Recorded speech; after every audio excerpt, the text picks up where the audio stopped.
Hello dear student, very welcome to our YouTube channel. This is Rashmi Singh. आप सभी का YouTube channel में बहुत बहुत स्वागत है। और आज हम सॉल्व कराएंगे यूपीपीएससी आरओ मुख्य परीक्षा यानी 2023 का मॉडल टेस्ट पेपर है। ये जो मेंस के एग्ज़ाम होने वाला है आरओ का, और प्रीलिम्स जिसका हो गया होगा उसके लिए तो ये जो टेस्ट पेपर होगा बहुत ही मददगार साबित होगा। ठीक है, और ये सामान्य अध्ययन का, इसमें 120 क्वेश्चन होंगे, 120 क्वेश्चन होंगे सामान्य अध्ययन में, जिसमें इसमें रीजनिंग के जो क्वेश्चन होंगे उसको हम स्किप करेंगे क्योंकि ये हम दूसरी वीडियो में कराएंगे। ठीक है, सेकंड वीडियो बनाएंगे इसकी, उस वीडियो में कराएंगे, क्योंकि अगर एक साथ इसमें रीजनिंग भी लेके चलते हैं तो फिर बहुत लंबा वीडियो बन जाता है बच्चे। ठीक है, इसलिए इसमें सिर्फ हम जीएस सॉल्व करेंगे। 120 क्वेश्चन होंगे जीएस के, और जो इसको निकाल के फिर अगर हम रीजनिंग के क्वेश्चन इसको माइनस कर देंगे तो फिर ये 110 तक क्वेश्चन इसके होंगे, इसको हम आज कर लेंगे। उसके बाद सेकंड वीडियो आएगी, उसमें हम रीजनिंग के क्वेश्चन करेंगे। ठीक है, और सेकंड बात ये है कि सेकंड अगर आप लोग कहेंगे कि ये सिर्फ आरओ का है, नहीं, इसमें जो सामान्य अध्ययन है, सामान्य यानी जीएस का जो इसमें क्वेश्चन रहेंगे बहुत इंपॉर्टेंट क्वेश्चन है, वो चाहे एसआई का एग्जाम हो या फिर आरओ का तो है ही ये, या यूपीपीसीएस का हो, ये सभी के लिए ये क्लास है। ठीक है, सभी जो एग्ज़ाम की तैयारी कर रहे बच्चे इसको देख सकते हैं। ऐसा नहीं है कि जिसका ये थंबनेल लगा है वही बच्चे इसको देखेंगे। ठीक है, अब स्टार्ट कर लेते हैं, इसको सॉल्व कर लेते हैं, और आप भी अपना मूल्यांकन कर लीजिए कि आप तैयार हैं। अगर आपका प्रीलिम्स हो जाता तो क्या आप मेंस के लिए तैयार थे? ठीक है, इसके लिए आप इसका मूल्यांकन कर लीजिए। आइए हम इसको पहले जूम कर लेते हैं, थोड़ा इसका ब्लर आया हुआ है। ठीक है, ये कई बार ऐसा हो जाता है कि इसको अगर हम पीडीएफ में कन्वर्ट करते हैं तो कई बार ये दिक्कत हो जाती है। ठीक है, थोड़ा बहुत तो आपको मैनेज करना पड़ेगा बच्चे। ठीक है, आइए चलते हैं, इसको जूम कर लेते हैं। जूम करने के बाद स्टार्ट करते हैं अपनी क्लास। ठीक है, आप लोग देखते चलिए कि आप ये अगर आपका प्रीलिम्स हो जाता तो क्या आप मेंस के लिए तैयार होते। ठीक है, इसलिए आप लोग ये क्लास जरूर करें और लास्ट तक ये क्वेश्चन देखें आप सॉल्व कर पाते हैं या नहीं कर पाते। ठीक है, देखते हैं पहला क्वेश्चन क्या है। पहला क्वेश्चन है ये, एकीकृत जल संभर विकास कार्यक्रम को कार्यान्वित करने के क्या लाभ हैं। ठीक है, एकीकृत जल संभर विकास कार्यक्रम को कार्यान्वित करने के क्या लाभ हैं। फर्स्ट है स्टेटमेंट, मृदा के बह जाने की रोकथाम। सेकंड है देश की 12मासी नदियों को मौसमी नदियों से जोड़ना। थर्ड है वर्षा जल संग्रहण तथा भौम जल स्तर का पुनर्भरण। और फोर्थ है प्राकृतिक वनस्पतियों का पुनर्जनन। ठीक है, आपको क्या बताना है, नीचे दिए कूट का प्रयोग कर सही उत्तर चुनना है। ऑप्शन ए में केवल 1, 2 है, ऑप्शन बी में केवल 2, 3 और 4, ऑप्शन सी में केवल 1, 3 और 4, ऑप्शन डी में 1, 2, 3 और 4। बताइए क्या आंसर हो जाएगा इसका। आंसर बताइए बच्चे क्या हो जाएगा। एकीकृत जो जल संभर विकास कार्यक्रम है, मृदा के बह जाने की रोकथाम भी करेगी, जो मृदा जो कटाव होता है उसकी रोकथाम करना होता है। वर्षा जल संग्रहण तथा भौम जल स्तर का पुनर्भरण करना होता है, यानी कि जो ग्राउंड वाटर है उसको दोबारा से रिचार्ज करना होता है। और प्राकृतिक जो वनस्पतियों का पुनर्जनन भी करना होता है। लेकिन देश की 12मासी नदियों को मौसमी नदियों से जोड़ना, इसका ये कोई कार्यक्रम नहीं है, इसका ये कोई मोटिव नहीं है। ठीक है, तो आंसर क्या हो जाएगा, सही उत्तर चुनना है। तो जैसे कि सेकंड गलत हो गया, अगर हम इसको एलिमिनेट करेंगे तो सेकंड पर हम माइनस कर देंगे, इसको क्रॉस कर देंगे, आंसर निकल के आ गया ऑप्शन सी। ठीक है, ऑप्शन सी इसका क्या हो जाएगा बच्चे, राइट आंसर हो जाएगा। ठीक है, ऑप्शन ज़्यादा ही है, मोटाई हो रही है, इसको हम थोड़ा कम कर लेंगे। ठीक है, ओके। ठीक है, ऑप्शन सी इसका क्या हो गया, राइट आंसर हो गया। नेक्स्ट चलेंगे, क्वेश्चन नंबर फटाफट करेंगे। क्वेश्चन नंबर सेकंड है, भारत की लैटराइट मिट्टियों के बारे में निम्नलिखित में से कौन से कथन सही है। ठीक है, कौन से कथन सही है। फर्स्ट है वे साधारणतः लाल रंग की होती है। सेकंड है वे नाइट्रोजन और पोटास से समृद्ध होती है। थर्ड है उनका राजस्थान और उत्तर प्रदेश में अच्छा विकास हुआ है। और फोर्थ है इन मिट्टियों में टेपियोका और काजू की अच्छी उपज होती है। अब आपको करना क्या है, आइए देख लेते हैं। नीचे दिए कूट का प्रयोग कर सही उत्तर आपको चुनना है। ऑप्शन ए है 1, 2, 3 और 4, 1, 2 और 3, ऑप्शन बी है 2, 3 और 4, ऑप्शन सी है 1 और 4, ऑप्शन डी है केवल 2 और 3। बताइए क्या इसका राइट आंसर हो जाएगा। सॉरी बच्चे। हाँ, इसका क्या राइट आंसर हो जाएगा, बताइए क्या राइट आंसर होगा इसका। हाँ, वे साधारणतः लाल रंग की होती है। जो लेटराइट मिट्टियां होती है वो साधारणतः क्या होती है, लाल रंग की होती है, रेड कलर की होती है। वे नाइट्रोजन और पोटास से समृद्ध होती है, गलत है। ठीक है, वो नाइट्रोजन और पोटास से समृद्ध नहीं होती हैं। ठीक है, इनकी कमी होती है उनमें।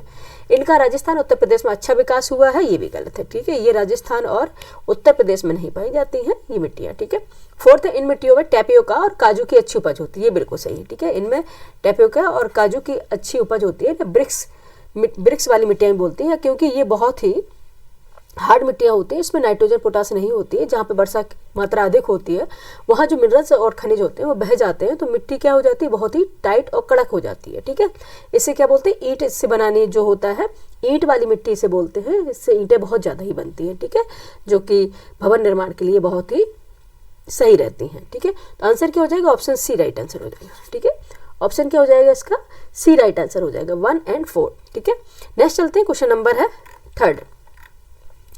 क्वेश्चन नंबर है थर्ड, भारत के धार्मिक इतिहास के संदर्भ में निम्नलिखित कथनों पर विचार कीजिए। आई कर लेते हैं विचार। फर्स्ट है सौत्रांत्रिक और सम्मति जैन मत के संप्रदाय थे। ठीक है, सेकंड है सर्वास्तिवादियों की मान्यता थी कि दिग्विषय फिनोमिना के अवयव पूर्णतः क्षणिक नहीं है अपितु अव्यवक्त रूप में सदैव विद्यमान रहते हैं। उपयुक्त कथनों में से कौन से कथन सही है आपको बताना है। ऑप्शन ए केवल 1, ऑप्शन बी केवल 2, ऑप्शन सी 1 2 दोनों, ऑप्शन डी ना तो 1 ना ही 2। बताइए क्वेश्चन नंबर थर्ड का आंसर क्या हो जाएगा बच्चे क्या हो जाएगा, सैद्धांतिक और समिति जैन मत के संप्रदाय नहीं है। ठीक है, ये बिल्कुल सही है।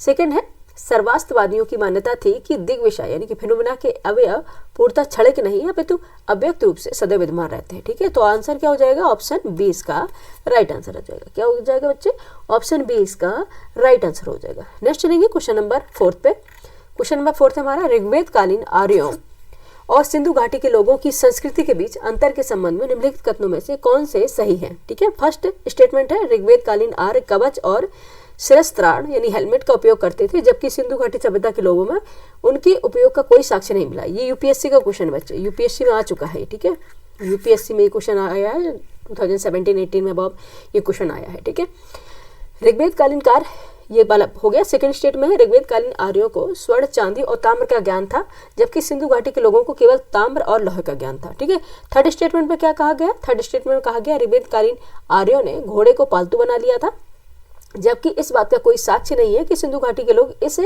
पशु को यानी कि इस पशु को जानते थे। ठीक है, क्या था, ये कोई साक्ष्य नहीं है कि ये इस पशु को जानते थे। ठीक है, अब बताइए नीचे दिए कोड का प्रयोग कर आपको सही उत्तर चुनना है। अच्छा, आधा इसमें आ गया है। ठीक है, प्रयोग कर सही उत्तर चुनना है। कौन सा आंसर इसमें सही हो जाएगा, पहले हम यही स्टेटमेंट में देख लेते हैं। ठीक है, पहले हम यही स्टेटमेंट में देख लेते हैं। ठीक है, फर्स्ट है ऋग्वेद कालीन कार कवच शस्त्रास्त्र इनके हेलमेट का प्रयोग करते थे, जिससे हेलमेट में मुकुट बोलते हैं इसे, ये हेलमेट का उपयोग करते हैं, जबकि सिंधु घाटी सभ्यता के लोगों में इनके उपयोग का कोई साक्ष्य नहीं मिलता। ये बिल्कुल सही है। ठीक है, ऋग्वेद कालीन आर्यों को स्वर्ण चांदी और ताम्र का ज्ञान था, जबकि सिंधु घाटी के लोगों को केवल ताम्र और लोहे का ज्ञान था। ये बताया गया, ये गलत है। ठीक है, ये गलत है बिल्कुल भी। ऋग्वेद कालीन आर्यों को स्वर्ण चांदी और ताम्र का ज्ञान नहीं था, यानी कि तांबे का ज्ञान नहीं था इनको। ठीक है, स्वर्ण और चांदी का ज्ञान था लेकिन तांबे का ज्ञान नहीं था, इसलिए गलत हो जाएगा ये। जबकि सिंधु घाटी के लोगों को ताम्र और लोहे का ज्ञान था। ठीक है, लोहे का बाद में ज्ञान हुआ था इनको, ताम्रकालीन सभ्यता तो इसे कहा ही जाता है। नेक्स्ट है थर्ड, ऋग्वेद कालीन आर्यों ने घोड़े को पालतू बना लिया था, जबकि इस बात का कोई साक्ष्य नहीं कि सिंधु घाटी के लोग इस पशु को जानते थे। ये बिल्कुल सही है। ठीक है, ये कोई साक्ष्य भी नहीं मिला है कि ये बताया जाए कि ये घोड़े से अवगत थे। ठीक है, यानी कि परिचित थे। नेक्स्ट देखेंगे, नेक्स्ट अब स्टेटमेंट पे चलेंगे। क्या स्टेटमेंट है, थोड़ा ब्लर आया है बच्चे। स्टेटमेंट क्या नीचे देगा कोड का प्रयोग का सही उत्तर आपको चुनना था। ऑप्शन ए केवल 1, ऑप्शन बी केवल 2 3, ऑप्शन सी केवल 1 और 3, ऑप्शन डी 1 2 3। तो क्या आंसर सही हो जाएगा अपना, आंसर क्या सही हो जाएगा, दूसरा गलत था। ठीक है, दूसरा गलत हम इसको एलिमिनेट करेंगे, 2 ही गलत हो गया, एक तो होगा ही ना अकेला। ठीक है, तो ऑप्शन क्या हो जाएगा, सी राइट आंसर हो जाएगा। ठीक है, ऑप्शन सी इसका राइट आंसर हो जाएगा। नेक्स्ट चलेंगे, क्वेश्चन नंबर है 5th।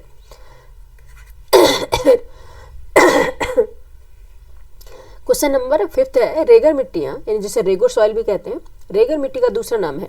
ऑप्शन ए लाल मिट्टी, ऑप्शन बी काली मिट्टी, ऑप्शन सी ऊसर मिट्टी, ऑप्शन डी मिश्रित लाल पीली मिट्टी। क्या नाम होगा इसका, इसका नाम होगा काली मिट्टी, ब्लैक सॉइल। ठीक है, जिसे ब्लैक सॉइल बोलते हैं, रेगुर सॉइल बोलते हैं, काली कपासी मृदा भी कहते हैं इसको। नेक्स्ट चलते हैं, क्वेश्चन नंबर है ऑप्शन क्या हो जाएगा, बी राइट आंसर हो जाएगा। सिंपल सा क्वेश्चन था। Next question 6, Dudhwa national park Uttar Pradesh के इनमें से किस जिले में है, बताइए। Option A Bahraich, option B Lakhimpur Kheri, option C Pilibhit, option D Sitapur. बताइए किस जिले में है, लखीमपुर खीरी। ठीक है, किस जिले में है, लखीमपुर खीरी में पड़ता है। ऑप्शन बी इसका राइट आंसर हो जाएगा। नेक्स्ट चलेंगे, क्वेश्चन नंबर 7 है, सिंपल से क्वेश्चन है, इनमें से कौन सी रामसर साइट उत्तर प्रदेश में नहीं है। ठीक है, नहीं पर अंडरलाइन करेंगे, सिली मिस्टेक होती है जो ह्यूमन एरर होता है उससे बचने के लिए। ऑप्शन ए है सुर सरोवर, ऑप्शन बी है Samaspur bird sanctuary, option C है सरसई नवार झील, ऑप्शन डी है सुरेंसर मानसर झील। कौन सी है जो उत्तर प्रदेश में नहीं है, ठीक है। सुर सरोवर भी है, समसपुर बर्ड सेंचुरी एटम है, आपने सुना हो। सरसरी नवार झील भी है, सुर सरोवर भी आगरा में है, लेकिन कौन सी नहीं है, सुरसर मानसा झील है, ये नहीं है। ऑप्शन क्या हो जाएगा, डी इसका राइट आंसर। ये कहाँ पे, कमेंट करें जरूर बताएं, ठीक है, कमेंट करके बताएं सुरसर मानसा झील है कहाँ पे है, ठीक है। नेक्स्ट चलेंगे क्वेश्चन नंबर 8। क्वेश्चन नंबर 8 है, उत्तर प्रदेश की इनमें से किस नदी को पर्यावरण प्रदूषण के कारण बायोलॉजिकल डिजास्टर घोषित किया गया है। Option A Yamuna, option B Sai, option C Gomti, option D Tamsa. क्या किया गया, किसको किया गया बताइए, किसे किया है, गोमती को, ठीक है। और गोमती के किनारे बसा हुआ शहर कौन सा है बताइए, ठीक है। क्या है, गोमती के किनारे, यानी कि गोमती के किनारे बसा हुआ उत्तर प्रदेश का शहर कौन सा है, ठीक है, कमेंट करके बताइए।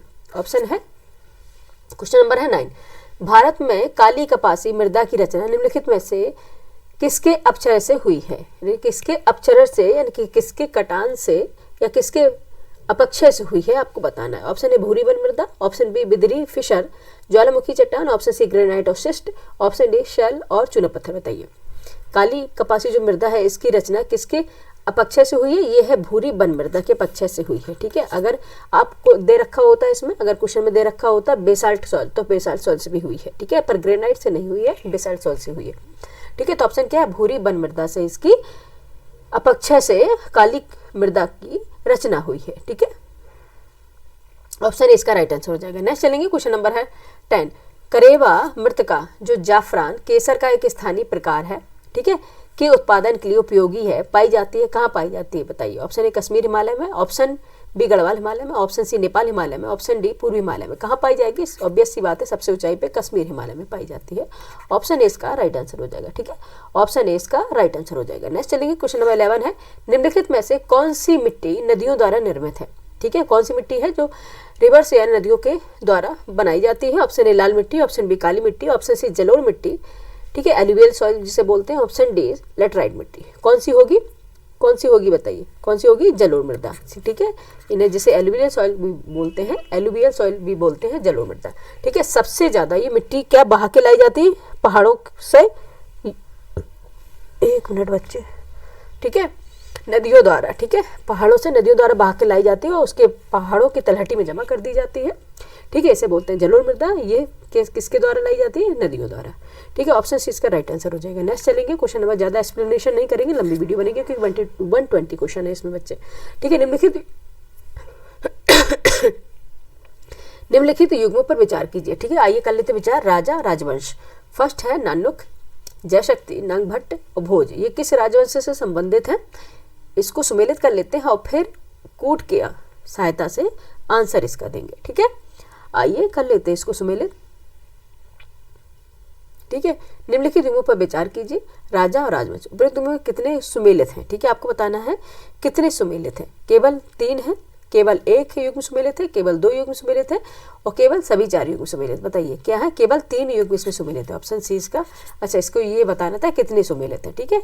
नानुक है, ये चंदेल वंश से है, जयशक्ति कहाँ से है, जयशक्ति पमार वंश से है, नागभट्ट कहाँ से है, गुर्जर प्रतिहार वंश से है, नागभट्ट राष्ट्रकूट वंश से थे, तो भोज कहाँ से थे, भोज कहाँ से थे और नानुक कहाँ से थे, ठीक है। ये आप जरूर कमेंट करके बताइए, इसका एक बार हमें ये कमेंट करके जरूर बताइए, ठीक है। ये वाला क्वेश्चन इंपॉर्टेंट है, कमेंट करके बताइए कि नानुक है किस वंश से, जयशक्ति किस वंश से, नागभट्ट किस वंश से, भोज सभी हम कराएंगे। ये तो हम सभी सुमेलित करा देते हैं, एक बार आप लोग ये देखें और फिर कमेंट करके बताएं, क्योंकि इसमें केवल 3 सुमेलित है, ये हमने आपको बता दिया। बाकी आप लोग थोड़ा वर्क आप भी करिए, ठीक है, थोड़ा वर्क आप भी करिए।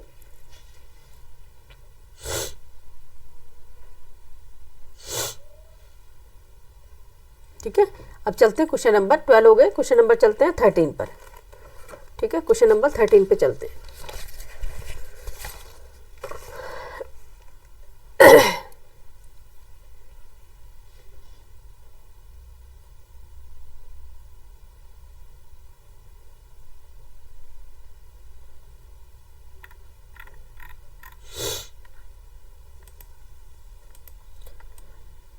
ठीक है, बच्चे करिएगा, अगर नहीं करेंगे तो फिर हम बाद में बता ही देंगे, ठीक है, बाद में बता ही देंगे कि कहाँ से ये थे, ठीक है। नेक्स्ट चलेंगे, क्वेश्चन नंबर है 13, ठीक है, फटाफट आज हमें क्लास ये करनी है, इसलिए एक्चुअली और भी काम है। क्वेश्चन नंबर है 13, भारतीय इतिहास के संदर्भ में निम्नलिखित मूल ग्रंथों पर विचार कीजिए, ठीक है। फर्स्ट है नैति प्रकरण, नैति पर एक मिनट, क्या है लिखते हैं, ठीक है, नैतिककरण, और सेकंड है परिशिष्ट पर्वन, थर्ड है अवदान शतक, और फोर्थ है त्रिशिष्ट लक्षण महापुराण। ठीक है, त्रिशिष्ट लक्षण महापुराण निम्नलिखित मूल ग्रंथ ये है, उनमें से आपको बताना है कौन से जैन ग्रंथ है। कई बार ऐसा है ना कि बोलते कुछ निकलता है। ठीक है, उपयुक्त में से कौन से जैन ग्रंथ है? ऑप्शन ए 1 2 3, ऑप्शन बी है 2 और 4, ऑप्शन सी है 1 3 और 4, ऑप्शन डी है 2 3 और 4। बताइए कौन से ग्रंथ हैं जो जैन ग्रंथ हैं? ठीक है, कौन से जैन ग्रंथ है? एक तो है परिशिष्ट पर्वन है, और एक है त्रिशिष्ट लक्षण महापुराण। ऑप्शन होगा बी राइट आंसर हो जाएगा। ठीक है, ऑप्शन बी क्या है इसका राइट आंसर हो जाएगा। ठीक है, अच्छा वो सुमेलित नहीं करना था, मुझे कई बार ऐसा ही लगता है कि सुमेलित है। नेक्स्ट चलते क्वेश्चन नंबर है 14 पर। ठीक है, क्वेश्चन नंबर 14 पे चलेंगे। भारत में मृदा अपक्षय समस्या निम्नलिखित में से किसके या किन के संबंधित है?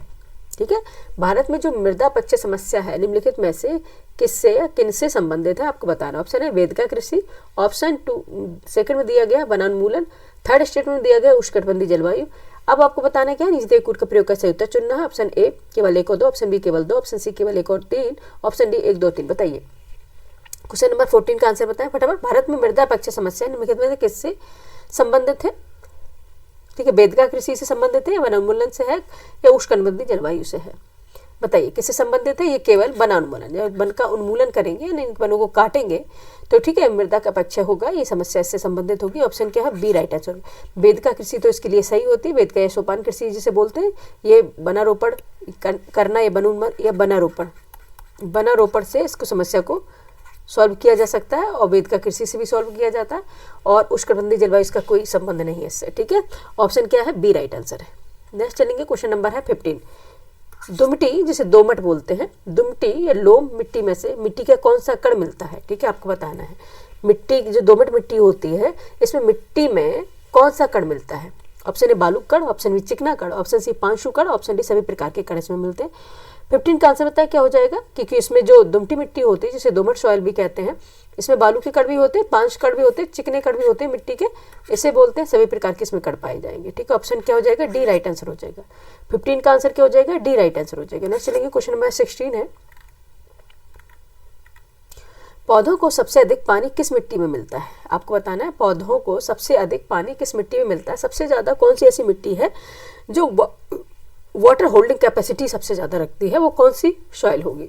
ऑप्शन ए है चिकनी मिट्टी, ऑप्शन बी 500 मिट्टी, ऑप्शन सी बलुई मिट्टी, ऑप्शन बी लोम मिट्टी, या फिर दोमट मिट्टी। बताइए कौन सा हो जाएगा? सभी जानते हैं चिकनी मिट्टी जिसे क्ले सॉइल कहते हैं। इसमें पार्टिकल जो होते हैं बहुत छोटे छोटे होते हैं, बहुत छोटे छोटे कण पाए जाते हैं, जिससे पानी को बहुत देर तक रोक के रख सकते हैं, और पौधों में सबसे अधिक पानी इसी यानी कि सॉइल से मिलता है। नेक्स्ट चलेंगे क्वेश्चन नंबर है 17। ठीक है, निम्नलिखित कथनों पर विचार करना। आइए कर लेते हैं। फर्स्ट स्टेटमेंट है महासागरीय धाराएं महासागर में जल का मंद भूपृष्ठ संचालन होती है। सेकंड है महासागरीय धाराएं पृथ्वी का ताप संतुलन बनाए रखने में सहायक होती है। थर्ड है महासागरीय धाराएं मुख्यतः सनातन पवनों द्वारा चलायमान होती है।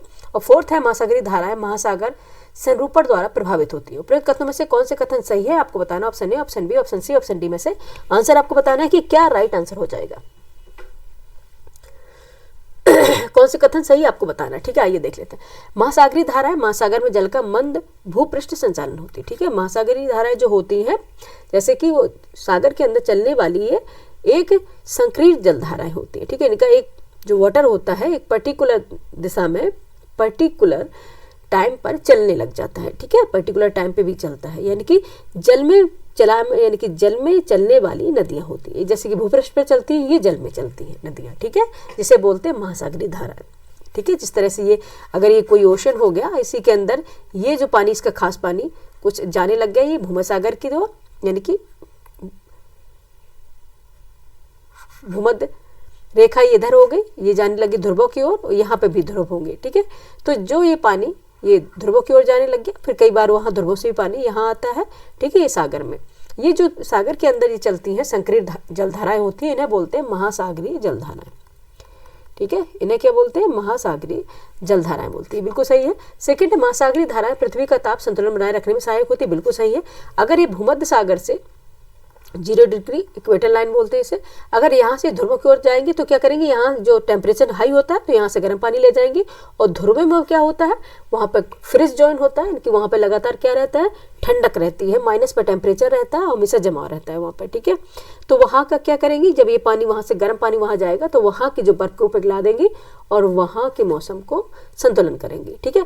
और जब यहाँ पे टेम्परेचर या बहुत हाई हो जाता है, बहुत ज़्यादा हाई टेम्परेचर हो जाता है, तो वहाँ से ध्रुवों से जलधाराएं चलना स्टार्ट कर देती है, कहाँ पे, इक्वेटर की तरफ, ठीक है। तो यहाँ पे बहुत ज़्यादा हाई टेम्परेचर होगी, उसको भी सम्मान कर देती है। तो इसमें क्या होता है, संतुलन बनाए रखने के लिए काम में आती है, ठीक है।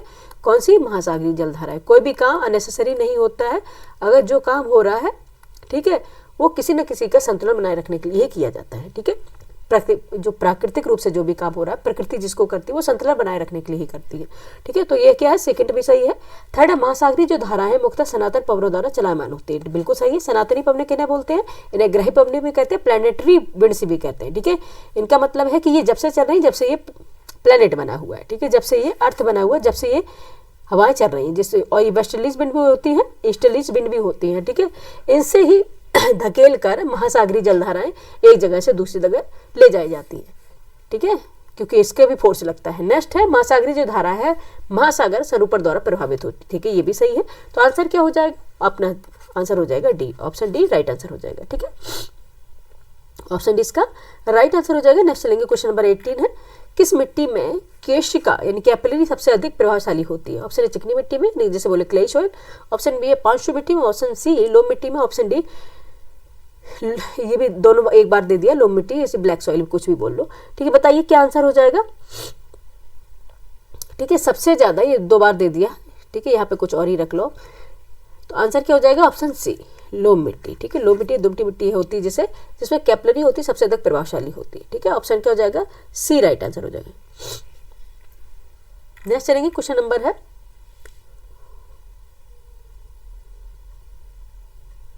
क्वेश्चन नंबर है 19। सूची फर्स्ट को सूची के साथ सम्मिलित करना है और क्या करना है, सही उत्तर का चयन करना है। सूची फर्स्ट के साथ सूची संख्या का मिलान करें और सही उत्तर का चयन करें। सूची फर्स्ट है महासागरीय परिखा, जिसे बोलते हैं गर्त, ठीक है, जैसे बोलते हैं गर्त, ठीक है। और सूची सेकंड है स्थान, कहाँ पे कौन सा गर्त पाया जाता है, आइए इसको सम्मिलित करना है, ठीक है, उसको सम्मिलित कर लेते हैं और उसके बाद फिर हम आंसर देंगे। जो एल्यूशियन गर्त है, एल्यूशियन ट्रेंच है, ये कहाँ पे पाया जाता है, एल्यूशियन ट्रेंच ये पाया जाएगा उत्तरी प्रशांत महासागर में, ठीक है। कहाँ पे पाया जाएगा, उत्तरी प्रशांत महासागर में।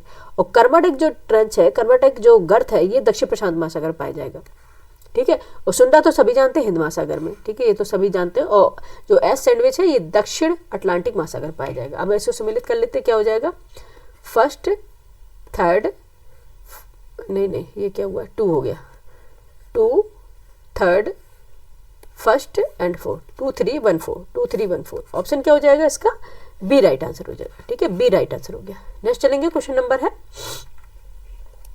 कहाँ तक हो गया बच्चे, क्वेश्चन नंबर 19 तक हो गया, ठीक है। हम चलते हैं 20 पर।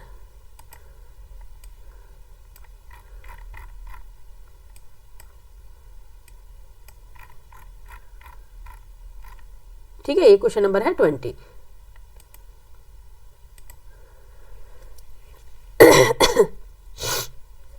क्वेश्चन नंबर 20 है, तड़ित झंझा के दौरान यानी थंडरिंग के दौरान आकाश में तड़ित किन के द्वारा उत्पन्न होती है, ठीक है। आपको बताने पढ़ के बता दे रहे, थोड़ा इसमें फॉक्स ज्यादा आ गया है। फर्स्ट है, आकाश में कपासी वर्षा मेघों के मिलने से। ऑप्शन सेकंड में दिया गया, इनके स्टेटमेंट सेकंड में दिया गया, तड़ित से जो वर्षा मेघों को पृथक करती है। थर्ड में है, हवा और जल कणों के ऊपर की ओर तीव्र चलन से। नीचे दिए कूट का प्रयोग का सही उत्तर चुनना, option A, option B, option C, option D में से आंसर देना आपको, कौन सा आंसर इसमें सही हो जाएगा, ठीक है। इसमें जो है थंडरिंग, कोई भी आकाश में जो कपासी वर्षा मेघ होते हैं उनसे कोई थंडरिंग नहीं होती है, ये तो आप भी जानते हैं। काले कपासी जो मेघ होते हैं आकाश में, जो कपासी वर्षा मेघ होते हैं, और तड़ित से जो वर्षा मेघों को पृथक करती है, ये नहीं होगा, ये नहीं होगा, ये तीनों ही हो गए। तो क्या हो जाएगा आंसर, उपयुक्त में से कोई भी तड़ित उत्पादन नहीं करती। ऑप्शन डी इसका राइट आंसर हो जाएगा, ठीक है। ऑप्शन डी क्या हो जाएगा, इसका राइट आंसर हो जाएगा। नेक्स्ट चलेंगे, क्वेश्चन नंबर है 21। कथन कारण का है ये। कथन ए है उत्तरी गोलार्ध में पवन प्रतिरूप जो है दक्षिणावर्त तथा दक्षिणी गोलार्ध में पवन प्रतिरूप वामावर्त होते हैं। कारण आर है उत्तरी तथा दक्षिणी गोलार्ध में पवन प्रतिरूपों की दिशाओं का निर्धारण कोरियोलिस प्रभाव से होता है। ठीक है, बताइए option A, option B, option C, option D में से क्या राइट आंसर हो जाएगा, बताइए। ठीक है, उत्तरी गोलार्ध में पवन प्रतिरूप दक्षिणावर्त नहीं होते हैं, वामावर्त होते हैं। ठीक है, इसलिए यहाँ पे गलत कर दिया। ठीक है, तथा दक्षिणी गोलार्ध में पवन प्रतिरूप वामावर्त न होकर दक्षिणावर्त, ये क्या होते हैं, दक्षिणावर्त होते हैं, इसलिए यहाँ पे तो ये गलत हो गया। कारण आ रहा है उत्तरी तथा दक्षिणी गोलार्ध में पवन प्रतिरूपों की दिशाओं का निर्धारण कोरियोलिस प्रभाव से होता है, यानी कि कोरियोलिस जो फोर्स होता है उसके प्रभाव के कारण ही होता है। ठीक है, ये कोरियोलिस प्रभाव के कारण ही ये अपने उत्तरी गोलार्ध में वामावर्त और दक्षिणी गोलार्ध में दक्षिणी गोलार्ध में दक्षिणावर्त चलने लग जाते हैं। ठीक है, तो आंसर क्या हो जाएगा, 21 का आंसर हो जाएगा डी। ए गलत है लेकिन आर सही है, ऑप्शन डी इसका राइट आंसर हो जाएगा। कोरियोलिस फोर्स आप समझते हैं जब पृथ्वी है ईस्ट टू वेस्ट। ठीक है, ईस्ट टू वेस्ट, ओहो ईस्ट टू वेस्ट कर रहे हैं, वेस्ट टू ईस्ट ये क्या करती है, घूमती है। ठीक है, वेस्ट टू ईस्ट घूमती है, तो इसकी जो घूमने से, इसके रोटेशन करने से जो फोर्स उत्पन्न होता है उसको बोलते हैं, क्या बोलते हैं, कोरियोलिस फोर्स। ठीक है, क्या बोलते हैं, कोरियोलिस फोर्स कहते हैं उसको। ठीक है, वो याद रखना पृथ्वी कैसे घूमती है, वेस्ट टू ईस्ट। ठीक है, वेस्ट टू ईस्ट की तरफ घूमती है, ये वेस्ट है ये ईस्ट है। ठीक है, ये याद रखिएगा। नेक्स्ट चलेंगे, क्वेश्चन नंबर है 22। क्वेश्चन नंबर है 22।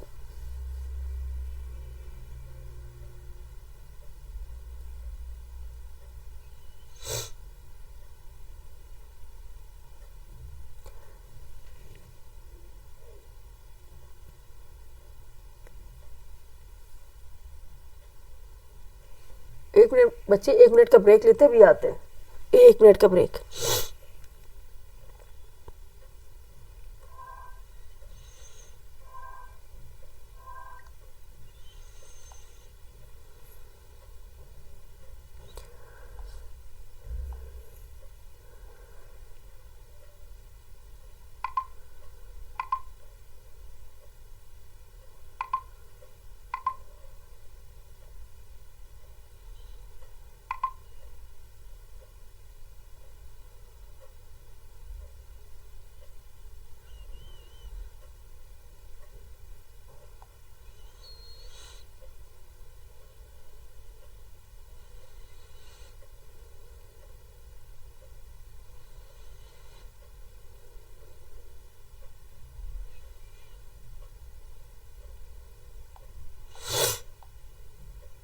हाँ ठीक है, अभी क्लास ले रहे हैं, हम थोड़ी देर बात करते हैं। ठीक है, हाँ ओके,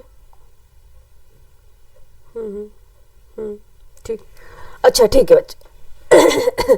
कहाँ पे थे हम बच्चे, वो कॉल आ गई तो अटेंड कर रहे थे, एक्चुअली इंपॉर्टेंट कॉल थी वो। क्वेश्चन नंबर है 22। कथन ए भूमध्य रेखा के दोनों 5 से 8 डिग्री अक्षांश तक के क्षेत्रों में वर्ष भर वर्षा होती है। ठीक है, कारण आर है उच्च तापमान और उच्च आर्द्रता के कारणवश भूमध्य रेखा के निकट अधिकतर दोपहर को संवहनी वर्षा होती है। ठीक है, संवहनी वर्षा होती है। बताइए क्या आंसर हो जाएगा इसका। जो भूमध्य रेखा के दोनों 5 से जो 8 डिग्री, ठीक है, 0 इक्वेटर है, अगर इससे 5 से ये क्या है 8 डिग्री, ठीक है, तक क्षेत्र में वर्ष भर वर्षा होती है, बिल्कुल टेम्परेचर हाई होता है। कारण क्या, उच्च तापमान उच्च आर्द्रता के कारण बस भूमध्य रेखा के निकट अधिकतम दोपहर को क्या होती है, समयहीन वर्षा होती है। ठीक है, गर्म होकर हवाएं ऊपर उठती है, ठीक है, और संघनन करती है, उस तरफ से वर्षा होती है। ये बिल्कुल सही है। आंसर क्या हो जाएगा अपन का, आंसर निकल के आएगा ए आर दोनों सही और ए की सही व्याख्या है। ठीक है, ऑप्शन ए राइट आंसर है। नेक्स्ट चलेंगे, क्वेश्चन नंबर है 23। क्वेश्चन नंबर है 23। निम्नलिखित नदियों और उन शहरों का मेल मिलाइए जिन्हें से होकर, ठीक है, जिनमें से होकर ये नदियां बह रही हैं, और नीचे दिए कूट की सहायता से सही उत्तर का चयन कीजिए। ठीक है, जो नदियां बह रही जिनसे होकर वो बताना है, शहर और नदी। रोटरडम, पेरिस, बुडापेस्ट या वॉशिंगटन। बताइए आंसर क्या हो जाएगा। पहले इसको मिला लेते हैं। रोटरडम है, जो रोटरडम है राइन नदी किनारे, ठीक है, पेरिस सीन नदी किनारे, बुडापेस्ट है डेन्यूब नदी किनारे, और वॉशिंगटन है पोटोमैक नदी किनारे। ठीक है, आंसर क्या निकल के आएगा, आंसर निकल के अपना आ जाएगा 3142। ऑप्शन सी इसका राइट आंसर हो जाएगा। ठीक है, ऑप्शन सी क्या है, राइट आंसर हो जाएगा। Rotterdam, Rhine, Paris Seine, Budapest, Danube, Washington, Potomac. Next चलते हैं, क्वेश्चन नंबर है 24। निम्नलिखित 4 शब्दों में से 3 एक निश्चित तरीके से समान है और एक भिन्न है। भिन्न शब्द का चयन करना है, ठीक है। चश्मे, चश्मा, बाइफोकल्स, ये तीनों चश्मे से रिलेटेड है, लेकिन ऑप्टिकल जो रीडर है ये अलग है। ऑप्शन क्या हो जाएगा, डी राइट आंसर हो जाएगा। नेक्स्ट चलेंगे, क्वेश्चन नंबर है 25। निम्नलिखित में से कौन सी जनजाति भगोरिया उत्सव मनाती है? ये कौन सी जनजाति है? भील। भील जनजाति जो होती है भगोरिया उत्सव मनाती है। अब नेक्स्ट चलते हैं अपने क्वेश्चन नंबर 26 पर।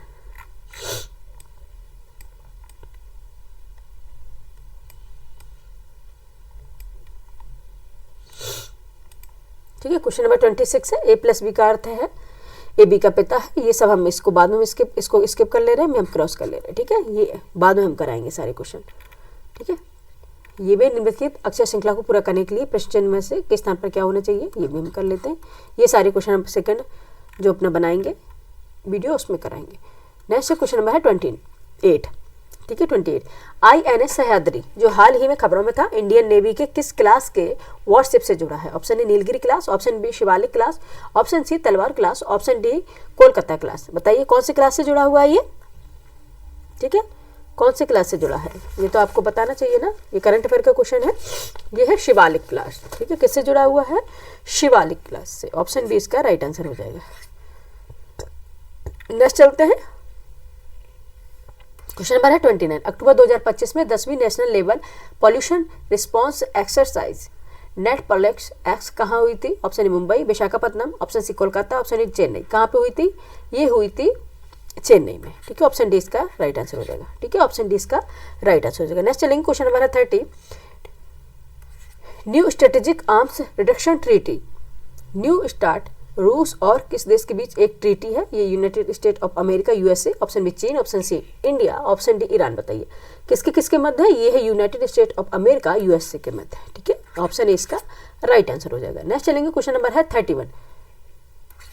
एस्ट्रोनॉम्स ने हाल ही में किस टेलीस्कोप का इस्तेमाल करके brown dwarf Wolf 113 degree centigrade के एटमॉस्फेयर में फॉस्फीन PS3 का पता लगाया? ठीक है। Option A Hubble space telescope, option B है James Webb space telescope, option C है Spitzer space telescope, option D है चंद्रा एक्स-रे ऑब्जर्वेटरी। बताइए क्या आंसर हो जाएगा इसका?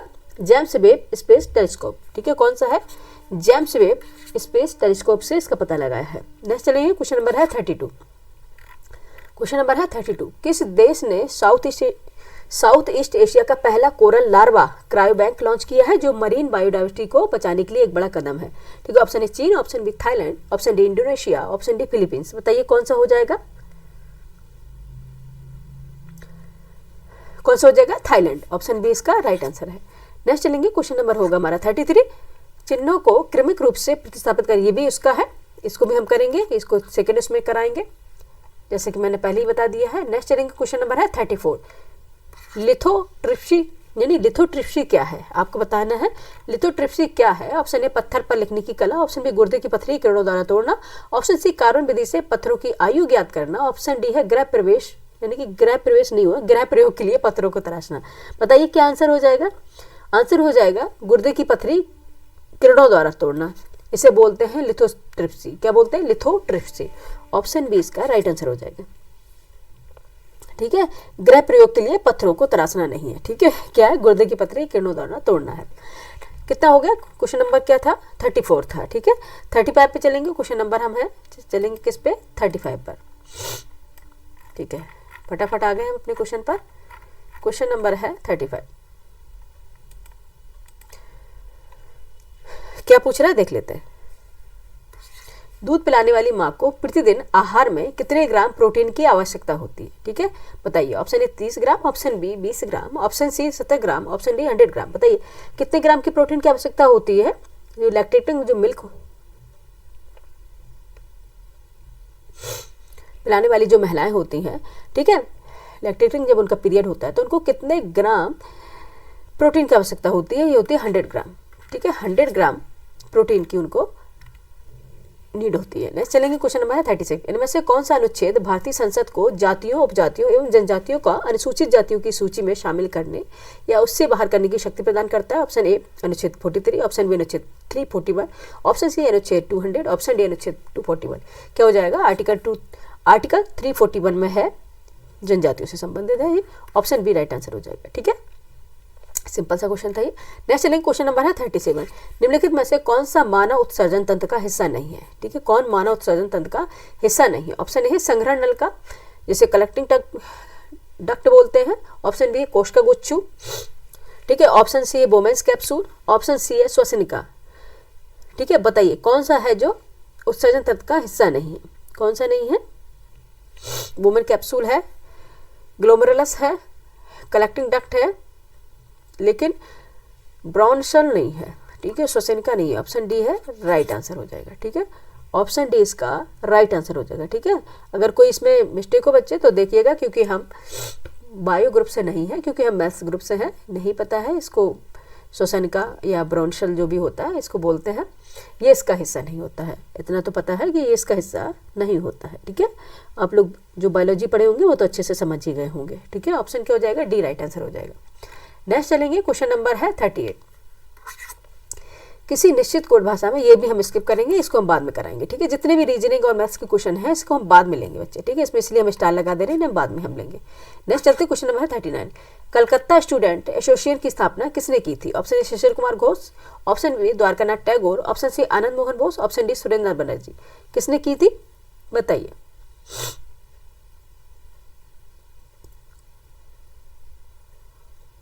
ठीक है, किसने की थी? ये की थी आनंद मोहन बोस ने। ऑप्शन सी इसका राइट आंसर हो जाएगा। ठीक है, ऑप्शन सी इसका राइट आंसर हो जाएगा। नेक्स्ट चलेंगे, क्वेश्चन नंबर है 40। उस पुनरावर्ती परावर्तन को क्या कहा जाता है जिसके कारण ध्वनि की निरंतरता का आभास होता है? ठीक है, उस पुनरावर्ती परावर्तन को क्या कहा जाता है जिसके कारण ध्वनि की निरंतरता का आभास होता है? ऑप्शन ए प्रतिध्वनि, option B sonic boom, option C परावर्तन, ऑप्शन डी गूंज। क्या कहा जाता है? उसे बोलते हैं प्रतिध्वनि। ठीक है, प्रतिध्वनि। ऑप्शन ए प्रतिध्वनि बोलते हैं, ऑप्शन ए इसका राइट आंसर हो जाएगा। नेक्स्ट चलेंगे, क्वेश्चन नंबर है 41। भारत में अपनाई गई नई आर्थिक नीति के दो घटकों स्थिरीकरण और संरचनात्मक समायोजन के विषय में, समायोजन होता है, समाज योजन नहीं होता है, इसमें समाज योजन कर लिया। ठीक है, भारत में अपनाई गई नई आर्थिक नीति के दो घटकों स्थिरीकरण, जो स्थिरीकरण है, और संरचनात्मक समाज योजन के विषय में निम्नलिखित में से कौन से कथन सही है? ठीक है, ऑप्शन ए स्थिरीकरण क्रमिक बहुपद प्रक्रम है, जबकि संरचनात्मक समायोजन, देखो समायोजन है, ये समाज योजन कर दिया मैंने कि ये तो मुझे गलत लग रहा है ना, समायोजन त्वरित अनुकूल प्रक्रम है। ऑप्शन बी है संरचनात्मक समायोजन क्रमिक बहुपद प्रक्रम, जबकि स्थिरीकरण त्वरित अनुकूल प्रक्रम है। ठीक है, बहुत टफ हिंदी है। ऑप्शन सी है स्थिरीकरण और संरचनात्मक समायोजन बहुत समान और अनुपूरक नीतियां हैं, इनमें से एक को दूसरे से पृथक करना कठिन है। ऑप्शन डी स्थिरीकरण का संबंध मुख्यतः ऐसी नीतियों के वर्ग से है जिनका कार्यान्वयन है केंद्र सरकार करती है, जबकि संरचनात्मक समायोजन का संचालन राज्य सरकार को करना होता है। बताइए इससे क्या आंसर हो जाएगा? कौन सा कथन सही हो जाएगा? ऑप्शन बी संरचनात्मक समायोजन क्रमिक बहुपद प्रक्रम है, जबकि स्थिरीकरण त्वरित अनुकूलन प्रक्रम है। ऑप्शन बी इसका राइट आंसर हो जाएगा। ठीक है, ऑप्शन बी क्या है इसका राइट आंसर हो जाएगा 41 का। नेक्स्ट चलेंगे, क्वेश्चन नंबर है 42। उर्वरक उद्योग के लिए कौन सा कच्चा माल नहीं है? ठीक है, उर्वरक उद्योग के लिए कौन सा कच्चा माल नहीं है? ठीक है, बताइए। Naphtha, option A naphtha, option B gypsum, option C sulphur, option D caustic soda. कौन सा नहीं है? कास्टिक सोडा नहीं है, ऑप्शन डी राइट आंसर हो जाएगा। क्वेश्चन नंबर है 43। वर्ल्ड इकोनॉमिक आउटलुक रिपोर्ट कौन सा जारी करता है? कौन जारी करता है? ऑप्शन विश्व बैंक, ऑप्शन बी अंतर्राष्ट्रीय मुद्रा कोष, ऑप्शन सी एशियाई विकास बैंक, ऑप्शन डी अंतर्राष्ट्रीय मजदूर संघ। बताइए कौन जारी करता है? ये करता है अंतर्राष्ट्रीय मुद्रा कोष, अंतर्राष्ट्रीय मुद्रा कोष IMF। ठीक है, इंटरनेशनल मॉनेटरी फंड इसको जारी करता है। ठीक है, नेक्स्ट चलते हैं, क्वेश्चन नंबर 43 हो गया। 44 पर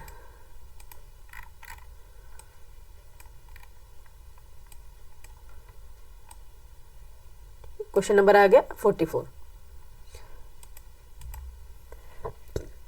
देखते क्या पूछ रहा है क्वेश्चन नंबर 44। फटाफट कर लेंगे, ठीक है, टाइम लगेगा नहीं तो बहुत ज़्यादा, जल्दी जल्दी से करते जाएंगे तो टाइम कम लगेगा। क्वेश्चन नंबर है 44।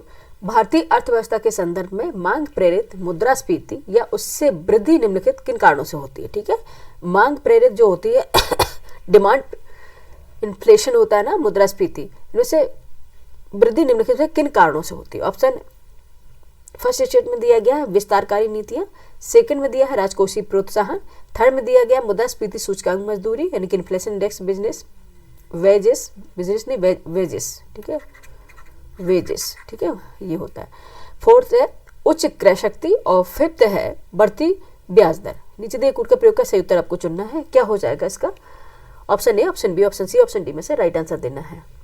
ठीक है, क्या हो जाएगा? विस्तारकारी नीतियां होती हैं, विस्तारकारी नीतियां, ये भी है इसका एक कारण। और सेकंड है राजकोषीय प्रोत्साहन है, ये भी इसका एक कारण है। और फोर्थ हो जाएगा उच्च क्रय शक्ति। ठीक है, ये सभी इसके कारण हो जाएंगे। ऑप्शन क्या हो जाएगा? ए इसका राइट आंसर हो जाएगा। 44 का आंसर क्या हो जाएगा? ए हो जाएगा। नेक्स्ट चलेंगे, क्वेश्चन नंबर है 45। निम्नलिखित कथनों पर विचार कीजिए। फर्स्ट है कृषि क्षेत्र को अल्पकालीन साख प्रदान करने के संदर्भ में जिला केंद्रीय सहकारी बैंक DCCBS अनुसूचित वाणिज्यिक बैंकों एवं क्षेत्रीय ग्रामीण बैंकों की तुलना में अधिक ऋण लेते हैं, यानी कि अधिक ऋण देते हैं। सेकंड है DCCB का एक सबसे प्रमुख कार्य प्राथमिक कृषि शाख समितियों को निधि उपलब्ध कराना। उपयुक्त कथनों में से कौन से कथन सही हो जाएंगे आपको बताना। Option A, option B, option C, option D में से राइट आंसर कौन सा होगा। ठीक है, कृषि क्षेत्र को अल्पकालीन साख प्रदान करने के संदर्भ में जिला केंद्रीय सहकारी बैंक अनुसूचित वाणिज्यिक बैंकों एवं क्षेत्रीय ग्रामीण बैंकों की तुलना में अधिक ऋण देते हैं, ये गलत है। ठीक है, सेकंड है DCCB का एक सबसे प्रमुख कार्य प्राथमिक कृषि साख समितियों को निधि उपलब्ध कराना है, बिल्कुल सही है। ठीक है, तो आंसर हो जाएगा बी, राइट आंसर हो जाएगा। ठीक है, ऑप्शन बी इसका राइट आंसर हो जाएगा। नेक्स्ट चलेंगे, क्वेश्चन नंबर है 46। क्वेश्चन नंबर होगा 46। भारत सरकार मेगा फूड पार्क की अवधारणा को किन किन उद्देश्यों से प्रोत्साहित कर रही है? ठीक है, जो मेगा फूड पार्क की अवधारणा लाई गई है, किन किन उद्देश्यों से इसका प्रोत्साहन किया जा रहा है? फर्स्ट है खाद्य प्रसंस्करण उद्योग के लिए उत्तम अवसंरचना सुविधाएं उपलब्ध कराने हेतु। सेकंड है खराब होने वाले पदार्थों का अधिक मात्रा में प्रसंस्करण करने और अपव्यय घटाने हेतु। थर्ड है उद्यमियों के लिए उद्गामी और पारिस्थितिकी के अनुकूल आहार प्रसंस्करण प्रौद्योगिकियों के उपलब्ध कराने हेतु। उपयुक्त में से कौन से कथन सही हो जाएंगे? Option A, option B, option C, option D में से राइट आंसर बताएं। क्वेश्चन नंबर 46 का, क्वेश्चन नंबर 46 का। ठीक है, खाद्य प्रसंस्करण उद्योग के लिए उत्तम अवसंरचना सुविधाएं उपलब्ध करानी हेतु, बिल्कुल सही है। खराब होने वाली पदार्थों का अधिक मात्रा में प्रसंस्करण करने और अपव्यय घटाने हेतु। थर्ड है उद्यमियों के लिए उद्गामी और पारिस्थितिकी के अनुकूल आहार प्रसंस्करण प्रौद्योगिकी उपलब्ध कराने हेतु। ये तीनों ही सही है, ऑप्शन हो जाएगा डी राइट आंसर। ठीक है, ऑप्शन डी इसका राइट आंसर हो जाएगा। ठीक है, नेक्स्ट चलेंगे, क्वेश्चन नंबर है 47। फटाफट करेंगे। अंडप के नीचे, ठीक है, अंडप के नीचे हिस्से के फूले भाग को क्या कहा जाता है? अंडप के नीचे, अंडप क्या होता है? अंडा होता है। ठीक है, अंडप के नीचे हिस्से के फूले भाग को कहा जाता है। Option A style, option B बीजांड, ऑप्शन सी प्रतिकाग्र, ऑप्शन डी अंडाशय। जो फूला हुआ भाग होता है उसको क्या कहते हैं? अंडाशय बोलते हैं। ठीक है, सभी जानते हैं अंडाशय कहा जाता है, पर इनका अंडप अलग ही कहने का तरीका है, अंडाशय। ठीक है, नेक्स्ट चलेंगे, क्वेश्चन नंबर है 48। आंसर क्या हो गया? ऑप्शन डी 48 है। इसको हम बाद में कराएंगे, जितने भी रीजनिंग और मैथ्स के क्वेश्चन होंगे ना बाद में लेंगे। ठीक है, इसको भी हम बाद में लेंगे, जैसे कि हमने बताया अलग से इसके रीजनिंग के जितने क्वेश्चन हैं बाद में करा देंगे। नेक्स्ट चलेंगे, क्वेश्चन नंबर है 50। बृहदारण्यक, मुंडक और तैत्तिरीय निम्नलिखित में से किस श्रेणी के धार्मिक ग्रंथों के उदाहरण? Option A Purana, option A महाकाव्य, ऑप्शन सी उपनिषद, ऑप्शन डी जातक कथा। कौन सी है? उपनिषद है ये। ठीक है, उपनिषद है ये, ऑप्शन सी राइट आंसर हो जाएगा। ठीक है, नेक्स्ट चलेंगे, क्वेश्चन नंबर है 51। बरदा वन्यजीव अभ्यारण्य किस राज्य में है? Option A Assam, option B Gujarat, option C Himachal Pradesh, option D Haryana. जो बरदा वन्यजीव अभ्यारण्य है ये कहाँ पे है बच्चे? ये है बरदा, गुजरात। ठीक है, ऑप्शन बी राइट आंसर हो जाएगा। बरदा वन्यजीव अभ्यारण्य किस राज्य में है? ये गुजरात में, ऑप्शन बी इसका राइट आंसर हो जाएगा। नेक्स्ट चलते हैं क्वेश्चन नंबर 52 पर।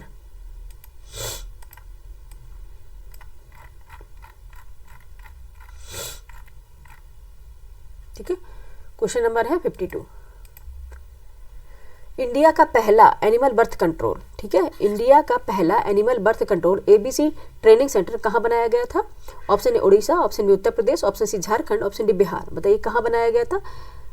ये बनाया गया था उत्तर प्रदेश में। ठीक है, कहाँ बनाया गया था? उत्तर प्रदेश में बनाया गया था। इंडिया का पहला animal birth control ABC training centre Uttar Pradesh में बनाया गया। ठीक है, नेक्स्ट चलेंगे, क्वेश्चन नंबर ऑप्शन 20 का राइट आंसर हो जाएगा। नेक्स्ट चलेंगे, क्वेश्चन नंबर 53। किस राज्य सरकार ने राज्य के बाहर गुजर जाने वाले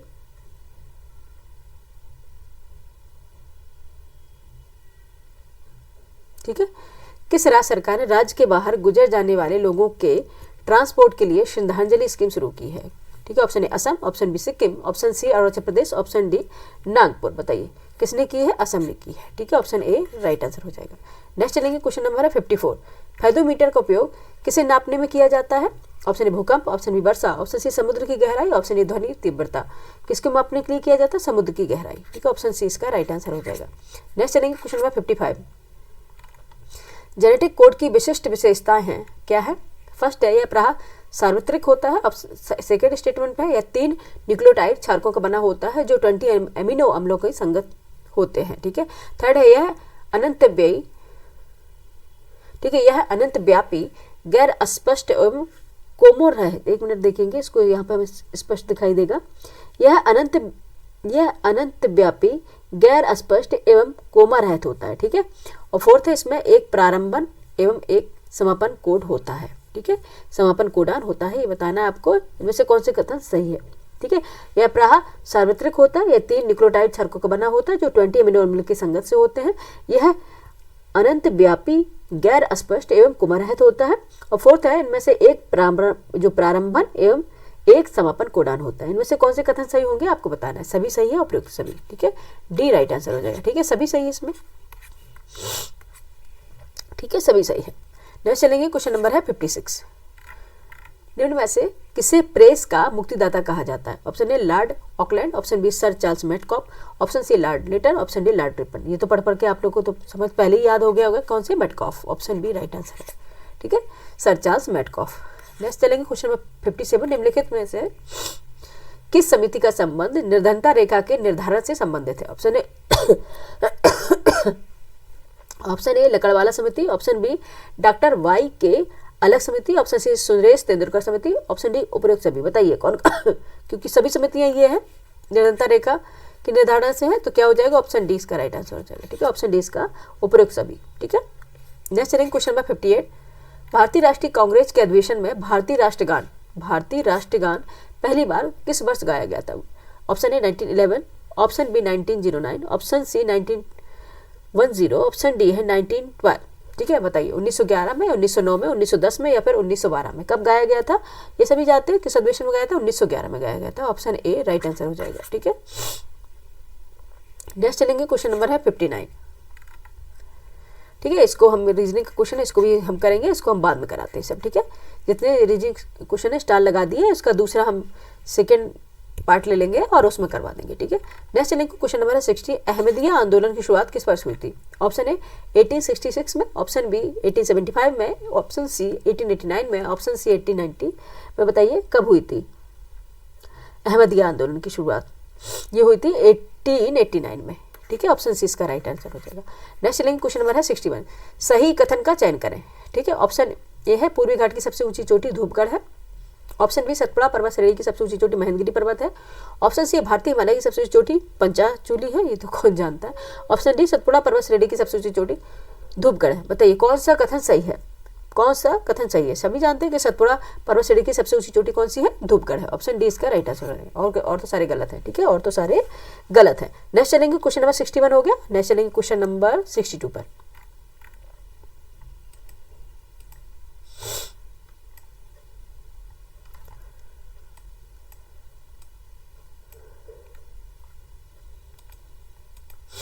क्वेश्चन नंबर है 62।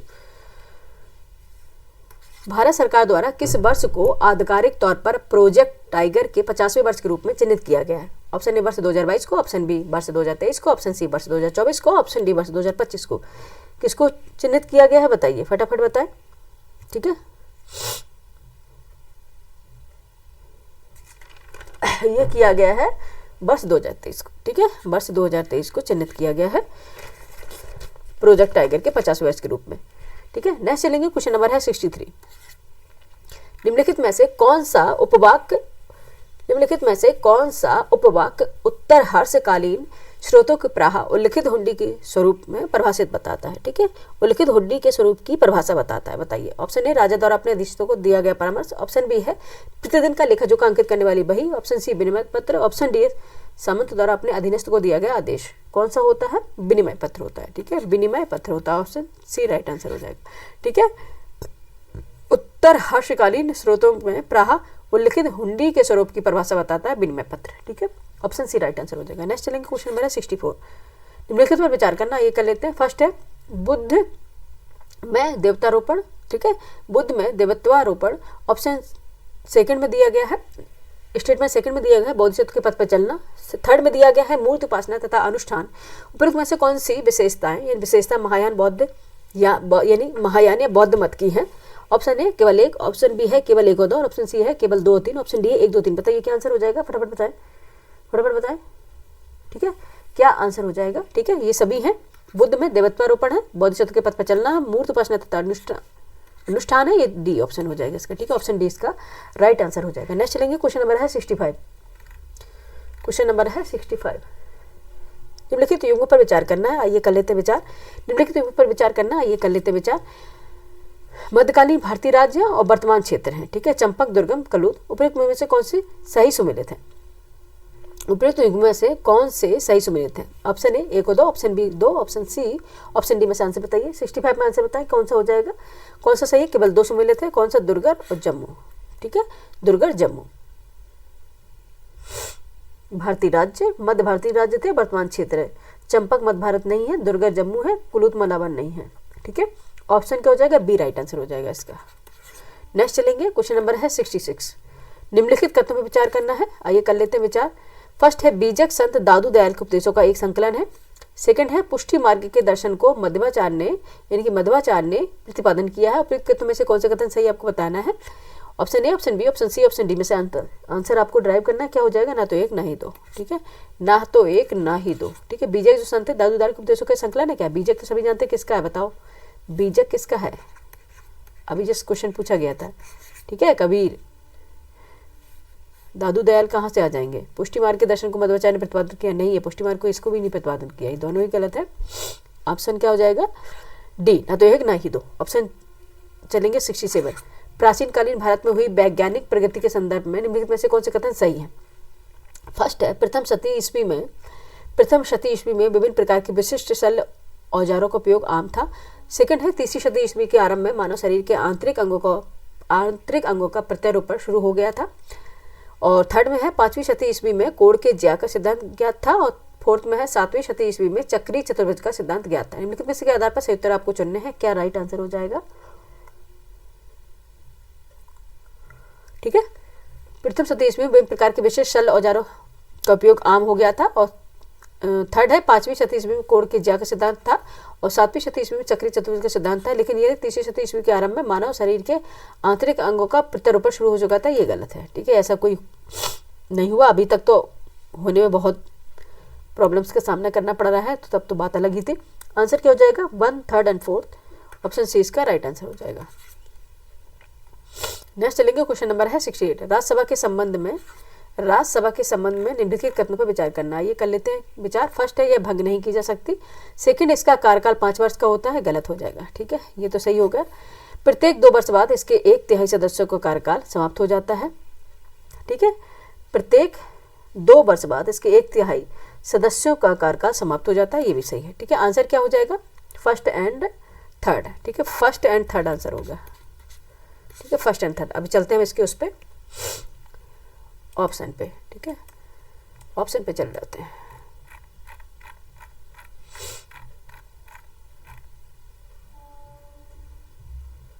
अच्छा ये भी था, एक ऑप्शन और था इसका बच्चे, ठीक है, एक ऑप्शन और था इसके जो सदस्य है राज्यसभा के सदस्य, एक ऑप्शन ये था, इसके जो सदस्य है राज्यसभा के सदस्य 25 वर्ष से कम आयु के नहीं होंगे, ऐसा कोई नहीं है, ठीक है, 25 वर्ष के कम आयु के सदस्य होते हैं। तो आंसर क्या हो जाएगा, सी, ऑप्शन सी इसका राइट आंसर हो जाएगा, ठीक है। ये भी गलत था क्योंकि 25 वर्ष से कम आयु के इसके सदस्य नहीं होंगे। इसके सदस्य कितने वर्ष के होते हैं,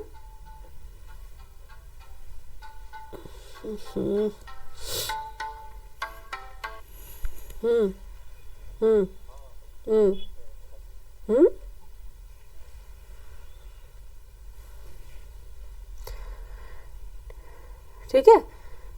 आंसर क्या हो जाएगा इसका, फर्स्ट एंड थर्ड। क्या पूछा क्या गया था इसमें, कौन से कथन का विचार करें, कौन से सही है, ठीक है, कौन से सही, ऑप्शन सी इसका राइट आंसर हो जाएगा। नेक्स्ट चलेंगे क्वेश्चन नंबर है 69।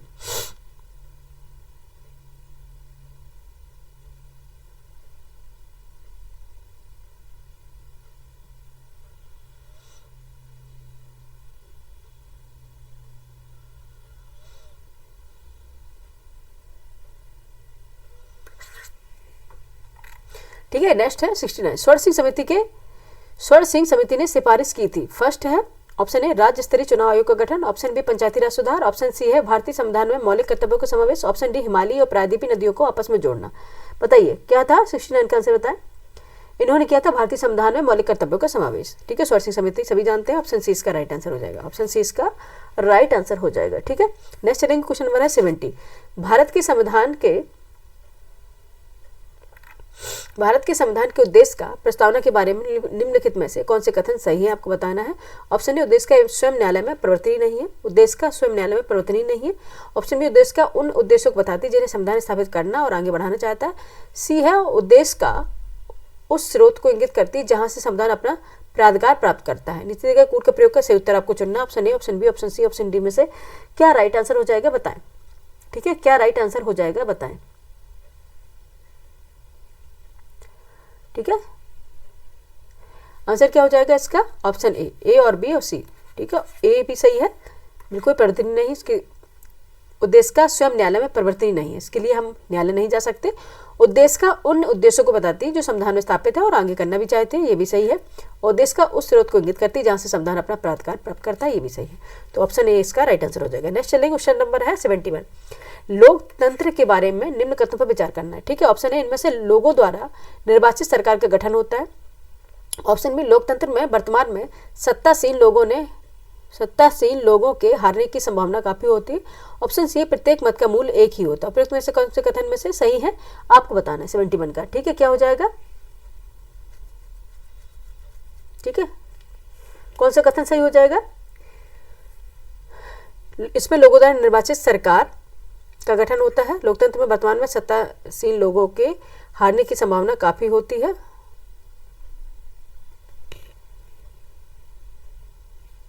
प्रत्येक मत का मूल्य एक ही समान होता है। कौन से कथन सही है, ठीक है, कौन से कथन सही है, किसका आंसर होगा ये 71 का आंसर बताएं अपना। ठीक है, कौन से कथन सही हो जाएगा, ऑप्शन बी, ए और बी सी। ठीक है, सभी सही हैं। ठीक है, ऑप्शन बी इसका राइट आंसर हो जाएगा। नेक्स्ट चलेंगे, क्वेश्चन नंबर है 72। जिला न्यायाधीश की नियुक्ति की जाती है। ऑप्शन ए मुख्यमंत्री द्वारा, ऑप्शन बी मुख्य न्यायाधीश द्वारा, ऑप्शन सी राष्ट्रपिता द्वारा, यानी कि राष्ट्रपति द्वारा, या राष्ट्रपिता नहीं कहते तो राष्ट्रपति कहेंगे। ऑप्शन डी है राज्यपाल के द्वारा। बताइए किसके द्वारा की जाती है, ये की जाती है राज्यपाल के द्वारा। ऑप्शन डी राइट आंसर हो जाएगा। ठीक है, 72 का क्या है, राज्यपाल हो जाएगा। नेक्स्ट चलेंगे, क्वेश्चन नंबर है 73। राज्य विधान परिषदों के संबंध में निम्नलिखित में से कौन से कथन सत्य नहीं है, सत्य नहीं ये आपको बताना है। ऑप्शन ए महाराष्ट्र एवं तेलंगाना राज्य में द्विसदनात्मक विधानमंडल है। ऑप्शन बी विधान परिषद के सदस्यों की अधिकतम संख्या विधानसभा की सदस्य की संख्या की 1/3 है। और सी है न्यूनतम सदस्य संख्या 60 है। ऑप्शन डी में दिया कुल सदस्यों का 1/3 भाग स्थानीय निकायों के सदस्यों द्वारा निर्वाचित होता है। बताइए क्या इसका सदस्य सही नहीं होगा, क्या इसका आंसर सही नहीं होगा। ठीक है, कौन सा कथन सत्य नहीं है, 73 का आंसर बताएं, कौन सा कथन सत्य नहीं है। ठंडी बढ़ती जा रही लगातार। ठीक है, जैसे जैसे कि मुझे लग रहा है कि इस बार अच्छी खासी ठंडी पड़ने वाली है। ठीक है, क्या नहीं होगा, न्यूनतम सदस्य संख्या 60 नहीं 40 है। ठीक है, ऑप्शन क्या हो जाएगा, सी इसकी राइट आंसर हो जाएगा। ठीक है, सी इसका राइट आंसर हो जाएगा। नेक्स्ट चलेंगे, क्वेश्चन नंबर है 74। ठीक है, इसको भी हम बाद में कराएंगे, ये रीजनिंग के क्वेश्चन है, फटाफट कर लेते हैं क्योंकि अभी एक्चुअली और भी हमें कुछ काम है, उसमें वहाँ जाना है, कई बार फ़ोन आ चुका है। नेक्स्ट चलते हैं, क्वेश्चन नंबर 75 हो गया 76 पर। ठीक है, थोड़ा सा ब्लर हो गया है बच्चे। क्वेश्चन नंबर है 76। भारत के संविधान की निम्नलिखित में से कौन सी अनुसूची द्वारा स्वायत्त शासित जिला परिषदों की स्थापना का प्रावधान किया गया। ऑप्शन ए 3री अनुसूची, ऑप्शन बी 6ठी अनुसूची, ऑप्शन सी 8वीं अनुसूची, ऑप्शन डी 10वीं अनुसूची। किसके द्वारा किया गया है, क्वेश्चन नंबर 76 बताएं। ये किया गया है 6ठी अनुसूची के द्वारा। ठीक है, ऑप्शन बी इसका राइट आंसर हो जाएगा। कौन सी अनुसूची द्वारा स्वायत्त शासित जिला परिषदों की स्थापना का प्रावधान किया गया है, ये 6ठी अनुसूची के द्वारा किया गया है। ठीक है,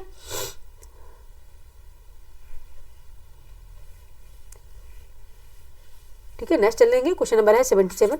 निम्न में से कौन से पंचायती राज व्यवस्था के अंग हैं। ठीक है, कौन से पंचायती राज व्यवस्था के अंग बताना है आपको। ठीक है, ऑप्शन ए है फर्स्ट स्टेट में दिया है ग्राम सभा, सेकंड में ग्राम पंचायत, थर्ड में ब्लॉक समिति है और फोर्थ में जिला परिषद। सही उत्तर का चयन करना, option A, option B, option C, option D में से आपको बताना है। ठीक है, कौन कौन से हो जाएंगे, ग्राम पंचायत है, ब्लॉक समिति है और जिला परिषद है।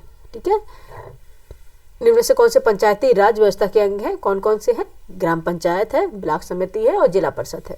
ठीक है, तो आंसर क्या हो जाएगा? 2, 3 एंड 4, ऑप्शन डी इसका राइट आंसर हो जाएगा। ठीक है, 2, 3 एंड 4 इसका आंसर हो जाएगा। 2, 3 एंड 4 ऑप्शन डी इसका राइट आंसर हो जाएगा। नेक्स्ट चलेंगे क्वेश्चन नंबर 78। निम्नलिखित पर विचार कीजिए तथा उनको सही काल क्रम में व्यवस्थित कीजिए। फर्स्ट है गोलकनाथवाद, सेकंड है केशवानंद भारतीवाद, थर्ड है 24वां संविधान संशोधन अधिनियम और फोर्थ है 42वां संविधान संशोधन अधिनियम। नीचे दिए कुछ से सही उत्तर का चयन करना है।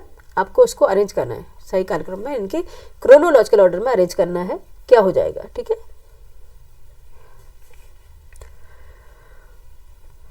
पहले होगा गोलकनाथवाद, ठीक है, फिर है 24वां संविधान संशोधन अधिनियम, उसके बाद आएगा केशवानंद भारतीवाद जो 1973 का है, और फोर्थ लास्ट में आएगा 42वां संविधान संशोधन अधिनियम। ठीक है, 1976 का है। ठीक है, तो क्या हो जाएगा? ये 1976 का है, सबसे लास्ट में है, ये 1973 का है।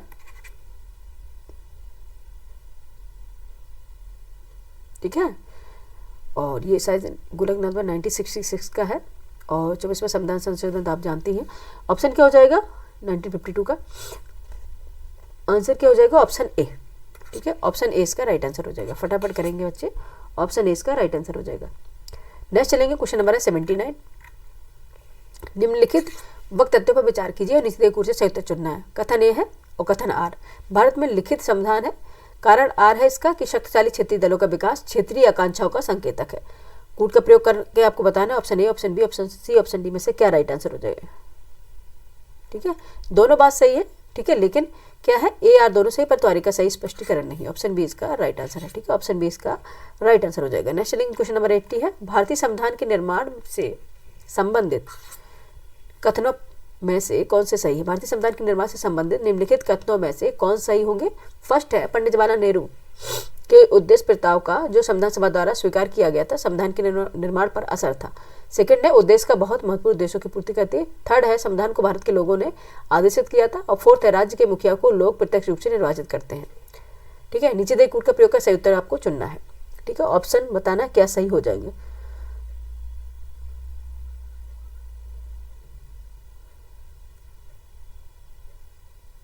ठीक है, ठीक है, पंडित नेहरू ये भी सही है। ठीक है, उद्देश्य का पूर्ति करते हैं, ये भी सही है। संविधान को भारत के लोग आदेश दिए, ये भी सही है। First, second, third option A इसका राइट सही है। लेकिन राज्य के मुखिया को लोग प्रत्यक्ष रूप से ना अप्रत्यक्ष रूप से निर्वाचित करते हैं। ठीक है, अप्रत्यक्ष रूप से निर्वाचित करते हैं। हम तो सिर्फ क्या करते हैं, अगर जैसे लोकसभा का निर्वाचन होता है तो हम क्या करते हैं, पार्टी कोई होती है वो निर्वाचित होती है, फिर उसमें जो बहुमत दल के नेता को मुखिया बनाया जाता है। ठीक है, ऑप्शन क्या हो जाएगा? ए राइट आंसर है।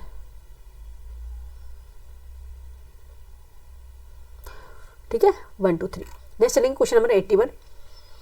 स्कर्वी रोग इस विटामिन की न्यूनता कमी से होता है। Option A vitamin A, option B vitamin B12, option C vitamin D, option C vitamin C. किसकी कमी से होता है स्कर्वी रोग? विटामिन सी की कमी से होता है। ऑप्शन डी इसका राइट आंसर हो जाएगा। ठीक है, नेक्स्ट चलते क्वेश्चन नंबर 82 पर।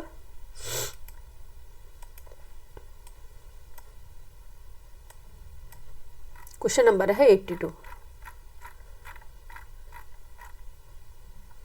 यहाँ पे बच्चे जरूर ब्लर आया, उसके लिए आपको पढ़ के सुना देंगे। ठीक है, बहुत ज़्यादा ब्लर हो गया बच्चे।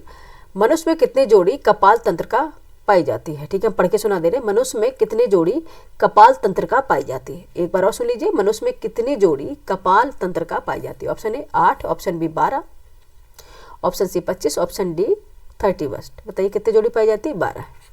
ठीक है, 12 जोड़ी पाई जाती है ना। ऑप्शन क्या हो जाएगा? बी राइट आंसर हो जाएगा।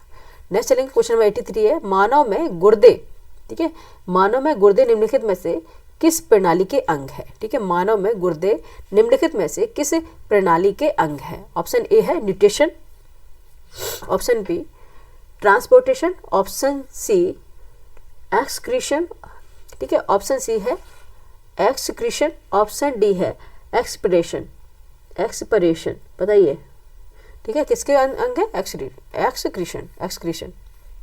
ठीक है, किसके अंग है? एक्सक्रीशन। ऑप्शन सी इसका राइट आंसर हो जाएगा। ठीक है, नेक्स्ट चलेंगे, थोड़ा ये हम पढ़ के सुना देंगे। 3-4 क्वेश्चन में थोड़ा ब्लर आ गया है। स्टार्च है एक, क्या है स्टार्च? एक है मोनोसेक्राइड, डाइसेक्राइड, ऑप्शन बी में दिया है, ऑप्शन सी पॉलीसेक्राइड, और ऑप्शन डी में तो प्रयोग में से कोई नहीं। ठीक है, क्या है स्टार्च, क्या है पॉलीसेक्राइड है। ठीक है, पॉलीसेक्राइड, ऑप्शन सी इसका राइट आंसर हो जाएगा। नेक्स्ट है क्वेश्चन नंबर 85, बस यहाँ तक है देखो। ठीक है, नेक्स्ट है लोफाइट्स अच्छी वृद्धि करते हैं। ठीक है, लोफाइट्स अच्छी वृद्धि करते हैं। ऑप्शन ए अम्लीय मृदा में, ऑप्शन बी ठंडी मृदा में, ऑप्शन सी कैल्शियम युक्त मृदा में, ऑप्शन डी क्षारीय मृदा में। लोफाइट्स जो होते हैं किसमें अच्छी वृद्धि करते हैं, ये क्षारीय मृदा में करते हैं। ठीक है, ऑप्शन डी इसका राइट आंसर हो जाएगा। यहाँ तक था जो हमने पढ़ के सुना ही दिया था अच्छे से। नेक्स्ट चलते क्वेश्चन नंबर 86 है, किसी बल्लेबाज के द्वारा क्रिकेट में किसी बल्लेबाज द्वारा क्रिकेट की गेंद को मारने पर गेंद समतल जमीन पर लुढ़कती है। कुछ दूर लुढ़कने के पश्चात गेंद रुक जाती है। गेंद रुकने के लिए धीमी होती है क्योंकि ऑप्शन ए बल्लेबाज ने गेंद को पर्याप्त प्रयास से हिट नहीं किया है। ऑप्शन बी बेग गेंद पर लगाए गए बल के समानुपाती है। ऑप्शन सी गेंद पर गति की दिशा के विपरीत एक बल कार्य कर रहा है। ऑप्शन डी है गेंद पर कोई असंतुलित बल कार्यरत नहीं, अतः गेंद विरामावस्था में आने के लिए प्रयासरत है। बताइए क्या आंसर हो जाएगा इसका? हो जाएगा गेंद पर गति की दिशा के विपरीत एक बल कार्य कर रहा है। ठीक है, ऑप्शन सी राइट आंसर है। ठीक है, नेक्स्ट चलेंगे क्वेश्चन नंबर 87 है। क्वेश्चन नंबर 87 है, XML का पूरा नाम क्या है? Option A example markup language, option B है extensible markup language, option C है X markup language, option D है एक्स्ट्रा मॉडलिंग। बताइए क्या हो जाएगा 87 का? ये हो जाएगा एक्सटेंसिबल मार्कअप लैंग्वेज। ठीक है, extensible markup language, option B इसका राइट आंसर हो जाएगा। नेक्स्ट है क्वेश्चन नंबर 88 है, माइक्रोवेव में विद्युत चुंबकीय तरंगें होती हैं जिनकी सीमा की आवृत्ति है। Option A 300 kilohertz, 3 megahertz, option B, option C, option D. बताइए क्या राइट आंसर होगा? उसमें क्या होगी गति? होगी 1 gigahertz equal to 1 gigahertz equal to 300 gigahertz. ठीक है, ये हो जाएगा ऑप्शन सी इसका राइट आंसर होगा। 1 गीगाहर्ट्ज 300 गीगाहर्ट्ज।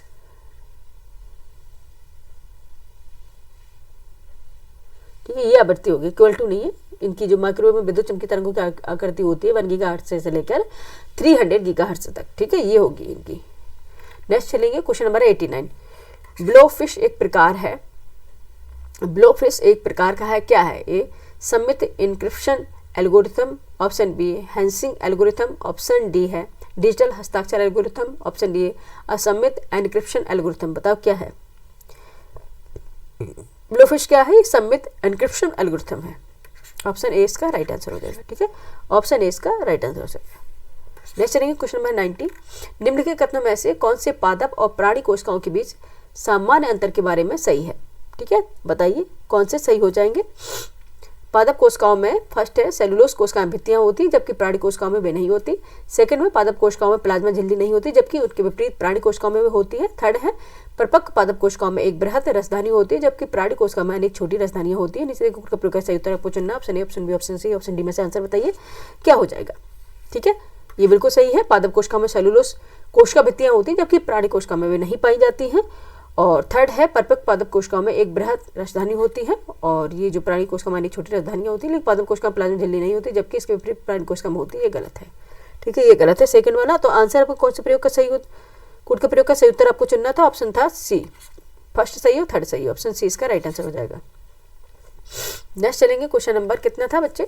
90 था, 91 पे चलेंगे बस। ठीक है, फटाफट बस अब हम अपने एंडिंग की तरफ ही बढ़ रहे हैं। एंडिंग की तरफ बढ़ रहे हैं बच्चे। पेशेंस आपने अच्छा रखा है, पेशेंस लगा के रखिएगा। ठीक है, पेशेंस बना के रखिएगा, पेशेंस का ही काम है सब।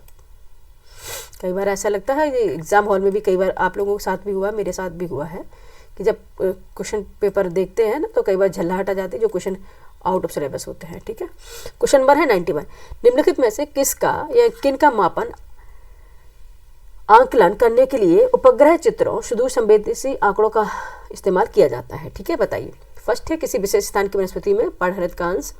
सेकेंड है किसी विशेष स्थान के धान के खेतों में ग्रीन हाउस गैसों का उत्सर्जन। थर्ड है किसी विशेष स्थान का भूपृष्ठ तापमान। नीचे कोड का प्रयोग का सही उत्तर आपको चुनना है, क्या होगा? ये तीनों ही सही हो जाएंगे, first second third, option D इसका राइट आंसर हो जाएगा। ठीक है, ऑप्शन डी इसका राइट आंसर हो जाएगा। थोड़ा सा ब्लर आगे रहा है। सेकंड है केंद्रीय उपोष्ण उद्यान संस्थान कहाँ पे है? केंद्रीय उपोष्ण उद्यान संस्थान स्थित कहाँ है? ऑप्शन ए झांसी में, ऑप्शन बी सहारनपुर में, ऑप्शन सी लखनऊ में, ऑप्शन डी वाराणसी में। कहाँ पे है ये? लखनऊ में है। ठीक है, ऑप्शन सी इसका राइट आंसर है। ठीक है, कहाँ पे है? लखनऊ में है। नेक्स्ट लिंक क्वेश्चन नंबर 93, उत्तर प्रदेश में यूरेनियम उपलब्ध है कहाँ पे? ऑप्शन ए ललितपुर जिले में, ऑप्शन झांसी में, या फिर ऑप्शन सी मिर्जापुर जिले में, या फिर हमीरपुर जिले में। बताइए यूरेनियम कहाँ पे है? ये सभी जानते हैं कहाँ पे, ललितपुर जिले में है, ऑप्शन ए राइट आंसर है। ठीक है, नेक्स्ट चलते हैं, क्वेश्चन नंबर है 94। उत्तर प्रदेश में खरीफ फसल की बुआई होती है कहाँ पर, कब होती है? ऑप्शन ए जनवरी फरवरी के दौरान, ऑप्शन बी अप्रैल मई के दौरान, ऑप्शन सी जून जुलाई के दौरान, ऑप्शन डी अक्टूबर दिसंबर के दौरान। कब होती है ये होती है जून जुलाई के दौरान। ठीक है, जून जुलाई के दौरान होती है, ऑप्शन सी इसका राइट आंसर हो जाएगा। नेक्स्ट चलेंगे, क्वेश्चन नंबर है 95। उत्तर प्रदेश में रानी लक्ष्मीबाई बांध परियोजना निर्मित है, ऑप्शन ए घाघरा नदी पर, ऑप्शन बेतवा नदी पर, ऑप्शन सोन नदी पर, ऑप्शन डी चंबल नदी पर। सभी जानते हैं कहाँ पे, बेतवा नदी पर है। ठीक है, कहाँ पे, बेतवा नदी पर है। नेक्स्ट चलेंगे, क्वेश्चन नंबर 96। निम्नलिखित में से कौन से युग में सुमेलित नहीं है, आपको बताना है कौन सा सुमेलित नहीं है। Option A Vindhyachal Mirzapur, option B देवाशरी Barabanki, option C Hastinapur Meerut, option option है श्रृंगवेरपुर फैजाबाद। बताइए कौन सा सही नहीं है। ठीक है, विंध्याचल मिर्जापुर में, देवाशरी बाराबंकी में, हस्तिनापुर मेरठ और रिंग श्रृंगवेरपुर फैजाबाद, ये गलत है। ठीक है, नेक्स्ट चलेंगे, क्वेश्चन नंबर है 97। उत्तर प्रदेश में जैन एवं बौद्ध दोनों का प्रसिद्ध तीर्थ है, option Sarnath Kaushambi, option C Devi Patan, option D Kushinagar. कहाँ पे है बताइए, ये कौशाम्बी है, ऑप्शन बी इसका राइट आंसर हो जाएगा। ठीक है, उत्तर प्रदेश में जैन एवं बौद्ध दोनों का प्रसिद्ध तीर्थ स्थल है वो कौशाम्बी है। नेक्स्ट चलेंगे, क्वेश्चन नंबर 98 है। निम्नलिखित में से कौन एक उत्तर प्रदेश का लोकगीत नहीं है? ठीक है, बताना। ऑप्शन ए ढोला मारू, ऑप्शन बी रसिया, ऑप्शन सी बिरहा, ऑप्शन सी कजरी। ठीक है, कहाँ का नहीं है ये? रसिया है उत्तर प्रदेश का जो गाया जाता है, ये बिरहा भी है, कजरी भी है, लेकिन ढोला मारू नहीं है। ठीक है, ऑप्शन जो है ये राजस्थान का है ढोला मारू, ऑप्शन ए राइट आंसर हो जाएगा। ठीक है, ऑप्शन ए इसका राइट आंसर हो जाएगा, ढोला मारू नहीं है इसका। ठीक है, नेक्स्ट चलेंगे, क्वेश्चन नंबर 99। हाथरस एवं कानपुर परंपराओं का संबंध है, हाथरस एवं कानपुर परंपराओं का संबंध है, ऑप्शन ए रंगमंच से, ऑप्शन बी शास्त्रीय गायन से, ऑप्शन सी लोक नृत्य से, ऑप्शन डी कबड्डी से। किससे संबंध है? ये रंगमंच से है, ऑप्शन ए इसका राइट आंसर हो जाएगा। ठीक है, ऑप्शन ए इसमें राइट आंसर हो जाएगा। नेक्स्ट चलेंगे, क्वेश्चन नंबर 100 है। उत्तर प्रदेश के इन शहरों पर विचार करें और उन्हें उनकी आबादी के हिसाब से घटते क्रम में लगाएं। ठीक है, गाजियाबाद, कानपुर, आगरा, लखनऊ। नीचे दे कोर्स से सही आपको जवाब देना है, अरेंज करना है इसको। आइए इसके आबादी के अकॉर्डिंग के पॉपुलेशन के इसको अरेंज कर लेते हैं। ठीक है, पहले क्या आएगा? घटते क्रम में लगाना है, घटते क्रम सबसे बड़ा पहले, सेकंड आ जाएगा कानपुर। ठीक है, फिर आएगा लखनऊ, फिर गाजियाबाद, फिर आगरा। ठीक है, फिर आगरा, घटते क्रम में लगाना है। ठीक है, ऑप्शन हो जाएगा C, second fourth first third, second fourth first third.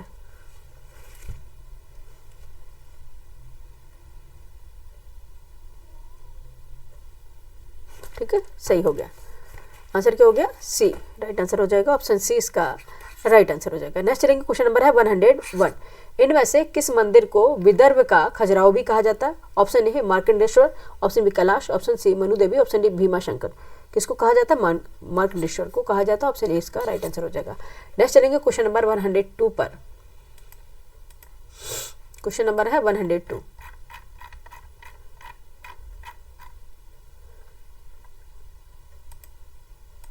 Question number है 102। ब्रिटिश संसद ने भारतीय स्वतंत्रता अधिनियम कब पारित किया है? ऑप्शन ए जनवरी 1947 में, ऑप्शन बी जून 1947 में, ऑप्शन सी जुलाई 1947 में और डी है अगस्त 1947 में। कब पारित किया था? जुलाई 1947 में से पारित किया था, ऑप्शन सी इसका राइट आंसर हो जाएगा। नेक्स्ट चलेंगे क्वेश्चन नंबर 103। ट्रक कृषि, ठीक है, ट्रक कृषि संबंधित है ऑप्शन ए साग सब्जी से, ऑप्शन बी दूध से, ऑप्शन सी अनाज से, ऑप्शन सी मुर्गी पालन से। किससे संबंधित है? ये साग सब्जी संबंधित है, ट्रक कृषि, ऑप्शन ए इसका राइट आंसर हो जाएगा। ट्रक कृषि, ट्रक नहीं, ट्रक कृषि। ठीक है, नेक्स्ट चलेंगे क्वेश्चन नंबर है 104। सतत आर्थिक विकास से अभिप्राय है? ऑप्शन ए वर्तमान पीढ़ी के विकास के साथ साथ भविष्य का आर्थिक विकास, ऑप्शन बी वर्तमान पीढ़ी का केवल आर्थिक विकास, ऑप्शन सी औद्योगिक विकास, ऑप्शन डी कृषि विकास। क्या हो जाएगा? ये हो जाएगा वर्तमान पीढ़ी के विकास के साथ साथ भविष्य का आर्थिक विकास भी करना है। ये है सस्टेनेबल डेवलपमेंट। ठीक है, क्या है? Sustainable development. ठीक है, सतत विकास, सस्टेनेबल डेवलपमेंट है, ऑप्शन ए इसका राइट आंसर हो जाएगा। नेक्स्ट चलेंगे क्वेश्चन नंबर 105।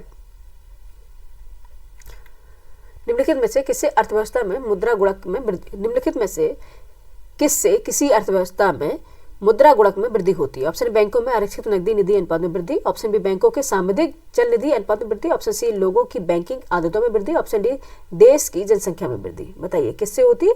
ये होती लोगों की बैंकिंग आदतों में वृद्धि करने से, ऑप्शन सी राइट आंसर हो जाएगा। ठीक है, ऑप्शन सी इसका राइट आंसर हो जाएगा। ओहो, ठीक है, ऑप्शन सी इसका राइट आंसर हो जाएगा, लोगों की बैंकिंग आदतों में वृद्धि करने से। नेक्स्ट चलेंगे, क्वेश्चन नंबर है 106। उचित बचत वाली अर्थव्यवस्था होते हुए भी किस कारण पूंजी निर्माण महत्वपूर्ण उत्पादन वृद्धि में परिणामित नहीं हो पाता है? ऑप्शन ए कमजोर प्रशासन तंत्र, ऑप्शन बी निरक्षरता, ऑप्शन ए उच्च जनसंख्या घनत्व, ऑप्शन डी उच्च पूंजी उत्पादन अनुपात। क्या है? उच्च पूंजी उत्पादन अनुपात न होने से। ऑप्शन डी इसका राइट आंसर हो जाएगा। ठीक है,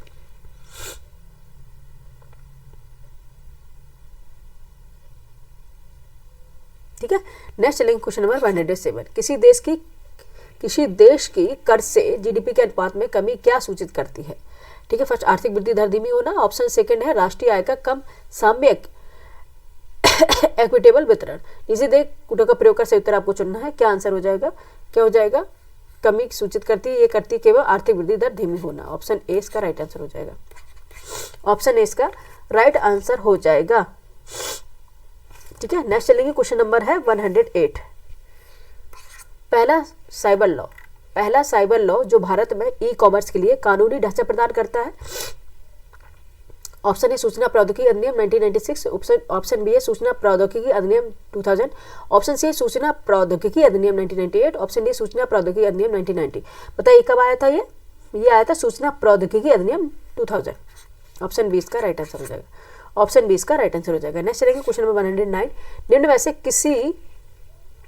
में से कौन सी उच्च स्तरीय प्रोग्रामिंग कंप्यूटर भाषा है? ठीक है, निम्नलिखित में से कौन सी उच्च स्तरीय प्रोग्रामिंग कंप्यूटर भाषा है? Option A COBOL, option B Pascal, option C BASIC, उपयुक्त में से सभी। बताइए कौन सा हो जाएगा? ठीक है, ये हो जाएगा उपयुक्त सभी है, ये कोबोल भी है, बेसिक भी है, पास्कल भी है। ठीक है, तो ऑप्शन हो जाएगा डी राइट आंसर हो जाएगा। ठीक है, ऑप्शन डी इसका राइट आंसर हो जाएगा। नेक्स्ट चलेंगे 110। HTTP का पूरा नाम क्या है? Hypertext transfer program, option B hypertext transfer protocol, option C है hyper tool transfer program, option D है हाइपर टूल ट्रांसफर प्रोटोकॉल। क्या है? HTTP का पूरा फुल फॉर्म क्या है? Hypertext transfer protocol. Option B इसका राइट आंसर हो जाएगा। ठीक है, नेक्स्ट चलेंगे 111। जोखिम पूंजी से क्या तात्पर्य है? ऑप्शन ए उद्योगों को उपलब्ध कराई गई अल्पकालीन पूंजी, ऑप्शन बी नए उद्यमियों को उपलब्ध कराई गई दीर्घकालीन प्रारंभिक पूंजी, ऑप्शन सी उद्योगों को हानि उठाते समय उपलब्ध कराई गई निधियां, ऑप्शन डी उद्योगों के प्रतिस्थापन एवं नवीकरण के लिए उपलब्ध कराई गई निधियां। 111 का आंसर बताइए क्या हो जाएगा? बी, नए उद्यमियों को उपलब्ध कराई गई दीर्घकालीन प्रारंभिक पूंजी। ठीक है, ऑप्शन बी इसका राइट आंसर हो जाएगा। 111 हो गया। अब चलते हैं अपने क्वेश्चन 112 पर। बस हम बिल्कुल अपने एंडिंग पे हैं और आप लोगों को पेशेंस बनाना है। ठीक है, कैसे बनाना है वो आप लोग जाने, बनाना तो पड़ेगा ही। ठीक है, नहीं तो अदरवाइज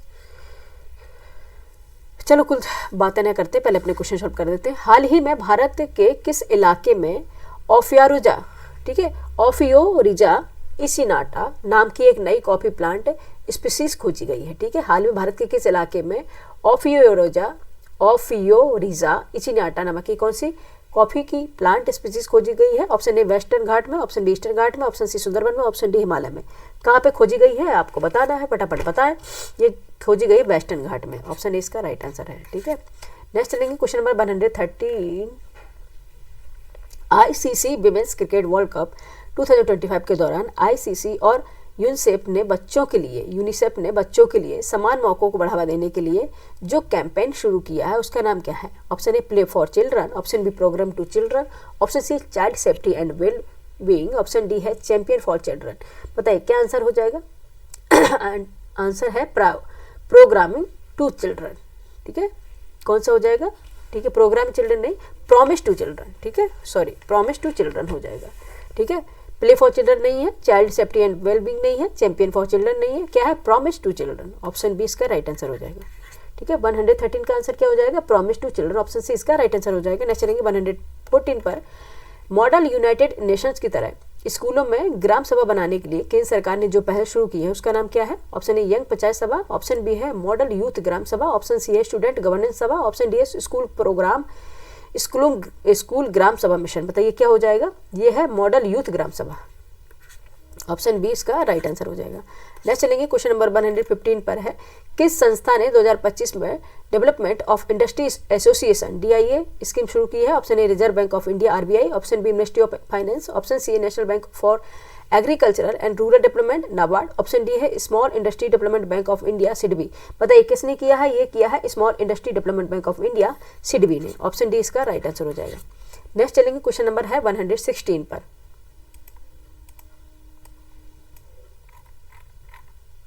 क्वेश्चन नंबर है 116, ठीक है। फतह 4 मिसाइल किस देश ने बनाई? Option Israel, option B Iran, option C UAE, option D Pakistan. किसने बनाई है? पाकिस्तान ने बनाई है। ऑप्शन डी राइट आंसर हो जाएगा। नेक्स्ट है 117, जी पारिख जिनका 2 अक्टूबर 2025 को निधन हो गया, भारत के स्वतंत्रता संग्राम के दौरान किस आंदोलन से जुड़े थे? ऑप्शन ए असहयोग आंदोलन, ऑप्शन बी सबने आज्ञा आंदोलन, ऑप्शन सी भारत छोड़ो आंदोलन, ऑप्शन डी स्वदेशी आंदोलन। किससे जुड़े थे? ये भारत छोड़ो आंदोलन, क्विट इंडिया मूवमेंट से ये जुड़े थे। ऑप्शन सी इसका राइट आंसर, ऑप्शन सी इसका राइट आंसर होगा। नेक्स्ट है क्वेश्चन नंबर 118, भारतीय वेट लिफ्टर मीराबाई चानू ने नॉर्वे में वर्ल्ड चैंपियनशिप में महिलाओं की 48 kg कैटेगरी में कौन सा मेडल जीता है? Option A gold medal, option B silver medal, option C bronze medal, option D इसमें से कोई नहीं। कौन सा मेडल ने जीता है? सिल्वर मेडल जीता है, ठीक है। ऑप्शन बी राइट आंसर हो जाएगा। नेक्स्ट चलेंगे, क्वेश्चन नंबर है 119, किस राज्य सरकार ने अक्टूबर 2025 में माझे घर से, ठीक है, माझे घर स्कीम शुरू की है? Option Tamil Nadu, option B Karnataka, option C Goa, option D Maharashtra. किसने की है ये? ठीक है, किस राज्य सरकार ने अक्टूबर 2025 में माझे घर स्कीम शुरू की है? ये की है गोवा ने। ऑप्शन सी इसका राइट आंसर हो जाएगा, ठीक है, ये की है गोवा ने, ठीक है। नेक्स्ट हमारा क्वेश्चन नंबर है 120, Indian coast guard ship ICGS Akshar को कहाँ कमीशन किया गया? ठीक है, Indian coast guard ship ICGS Akshar को कहाँ कमीशन किया गया था? ठीक है, आपको बताना है। Option A Chennai Tamil Nadu, option B Karaikal Puducherry, option C Kochi Kerala, option D Visakhapatnam Andhra Pradesh. कहाँ किया? कराईकल पुदुचेरी में, ठीक है। ऑप्शन बी इसका राइट आंसर हो जाएगा, ठीक है। ऑप्शन बी इसका राइट आंसर हो जाएगा। इस तरह से हमारे कंप्लीट हो गए हैं 120 क्वेश्चन पूरे RO मेंस परीक्षा जो होने वाली है उसके लिए। ये मॉडल टेस्ट पेपर था और 120 क्वेश्चन इसके हमने कंप्लीट कर दिए, फटाफट लेकर चले हैं। और इसमें जो स्किप हमने की है रीजनिंग के क्वेश्चन और बाद में हम सेकंड लेकर आएंगे और जिसमें हम हिंदी की भी लेकर आएंगे, हिंदी के क्वेश्चन भी लेकर आएंगे और उसके साथ ही हम रीजनिंग के क्वेश्चन करा देंगे, ठीक है। तो आंसर अपना क्या था इसका? कराईकल मॉडल पुदुचेरी था और 120 क्वेश्चन हमारे कंप्लीट हो गए हैं। इस तरह से पूरा हमारा मॉडल टेस्ट पेपर भी कंप्लीट हो गया। ये क्लास कैसी आपको लगी जरूर बताएं, लाइक करें, सब्सक्राइब करें, शेयर करें और आप क्या पढ़ना चाहते हैं वो भी कमेंट करके बताएं, ठीक है। ये क्लास आपको कैसी लगी जरूर बताएं बच्चे, ठीक है। और पढ़ते रहिए और मॉडल टेस्ट पेपर लगाइए और बताइए कि आपने कहाँ पे गलतियाँ की हैं, ठीक है। मिलते हैं अपने नेक्स्ट वीडियो पर, ठीक है।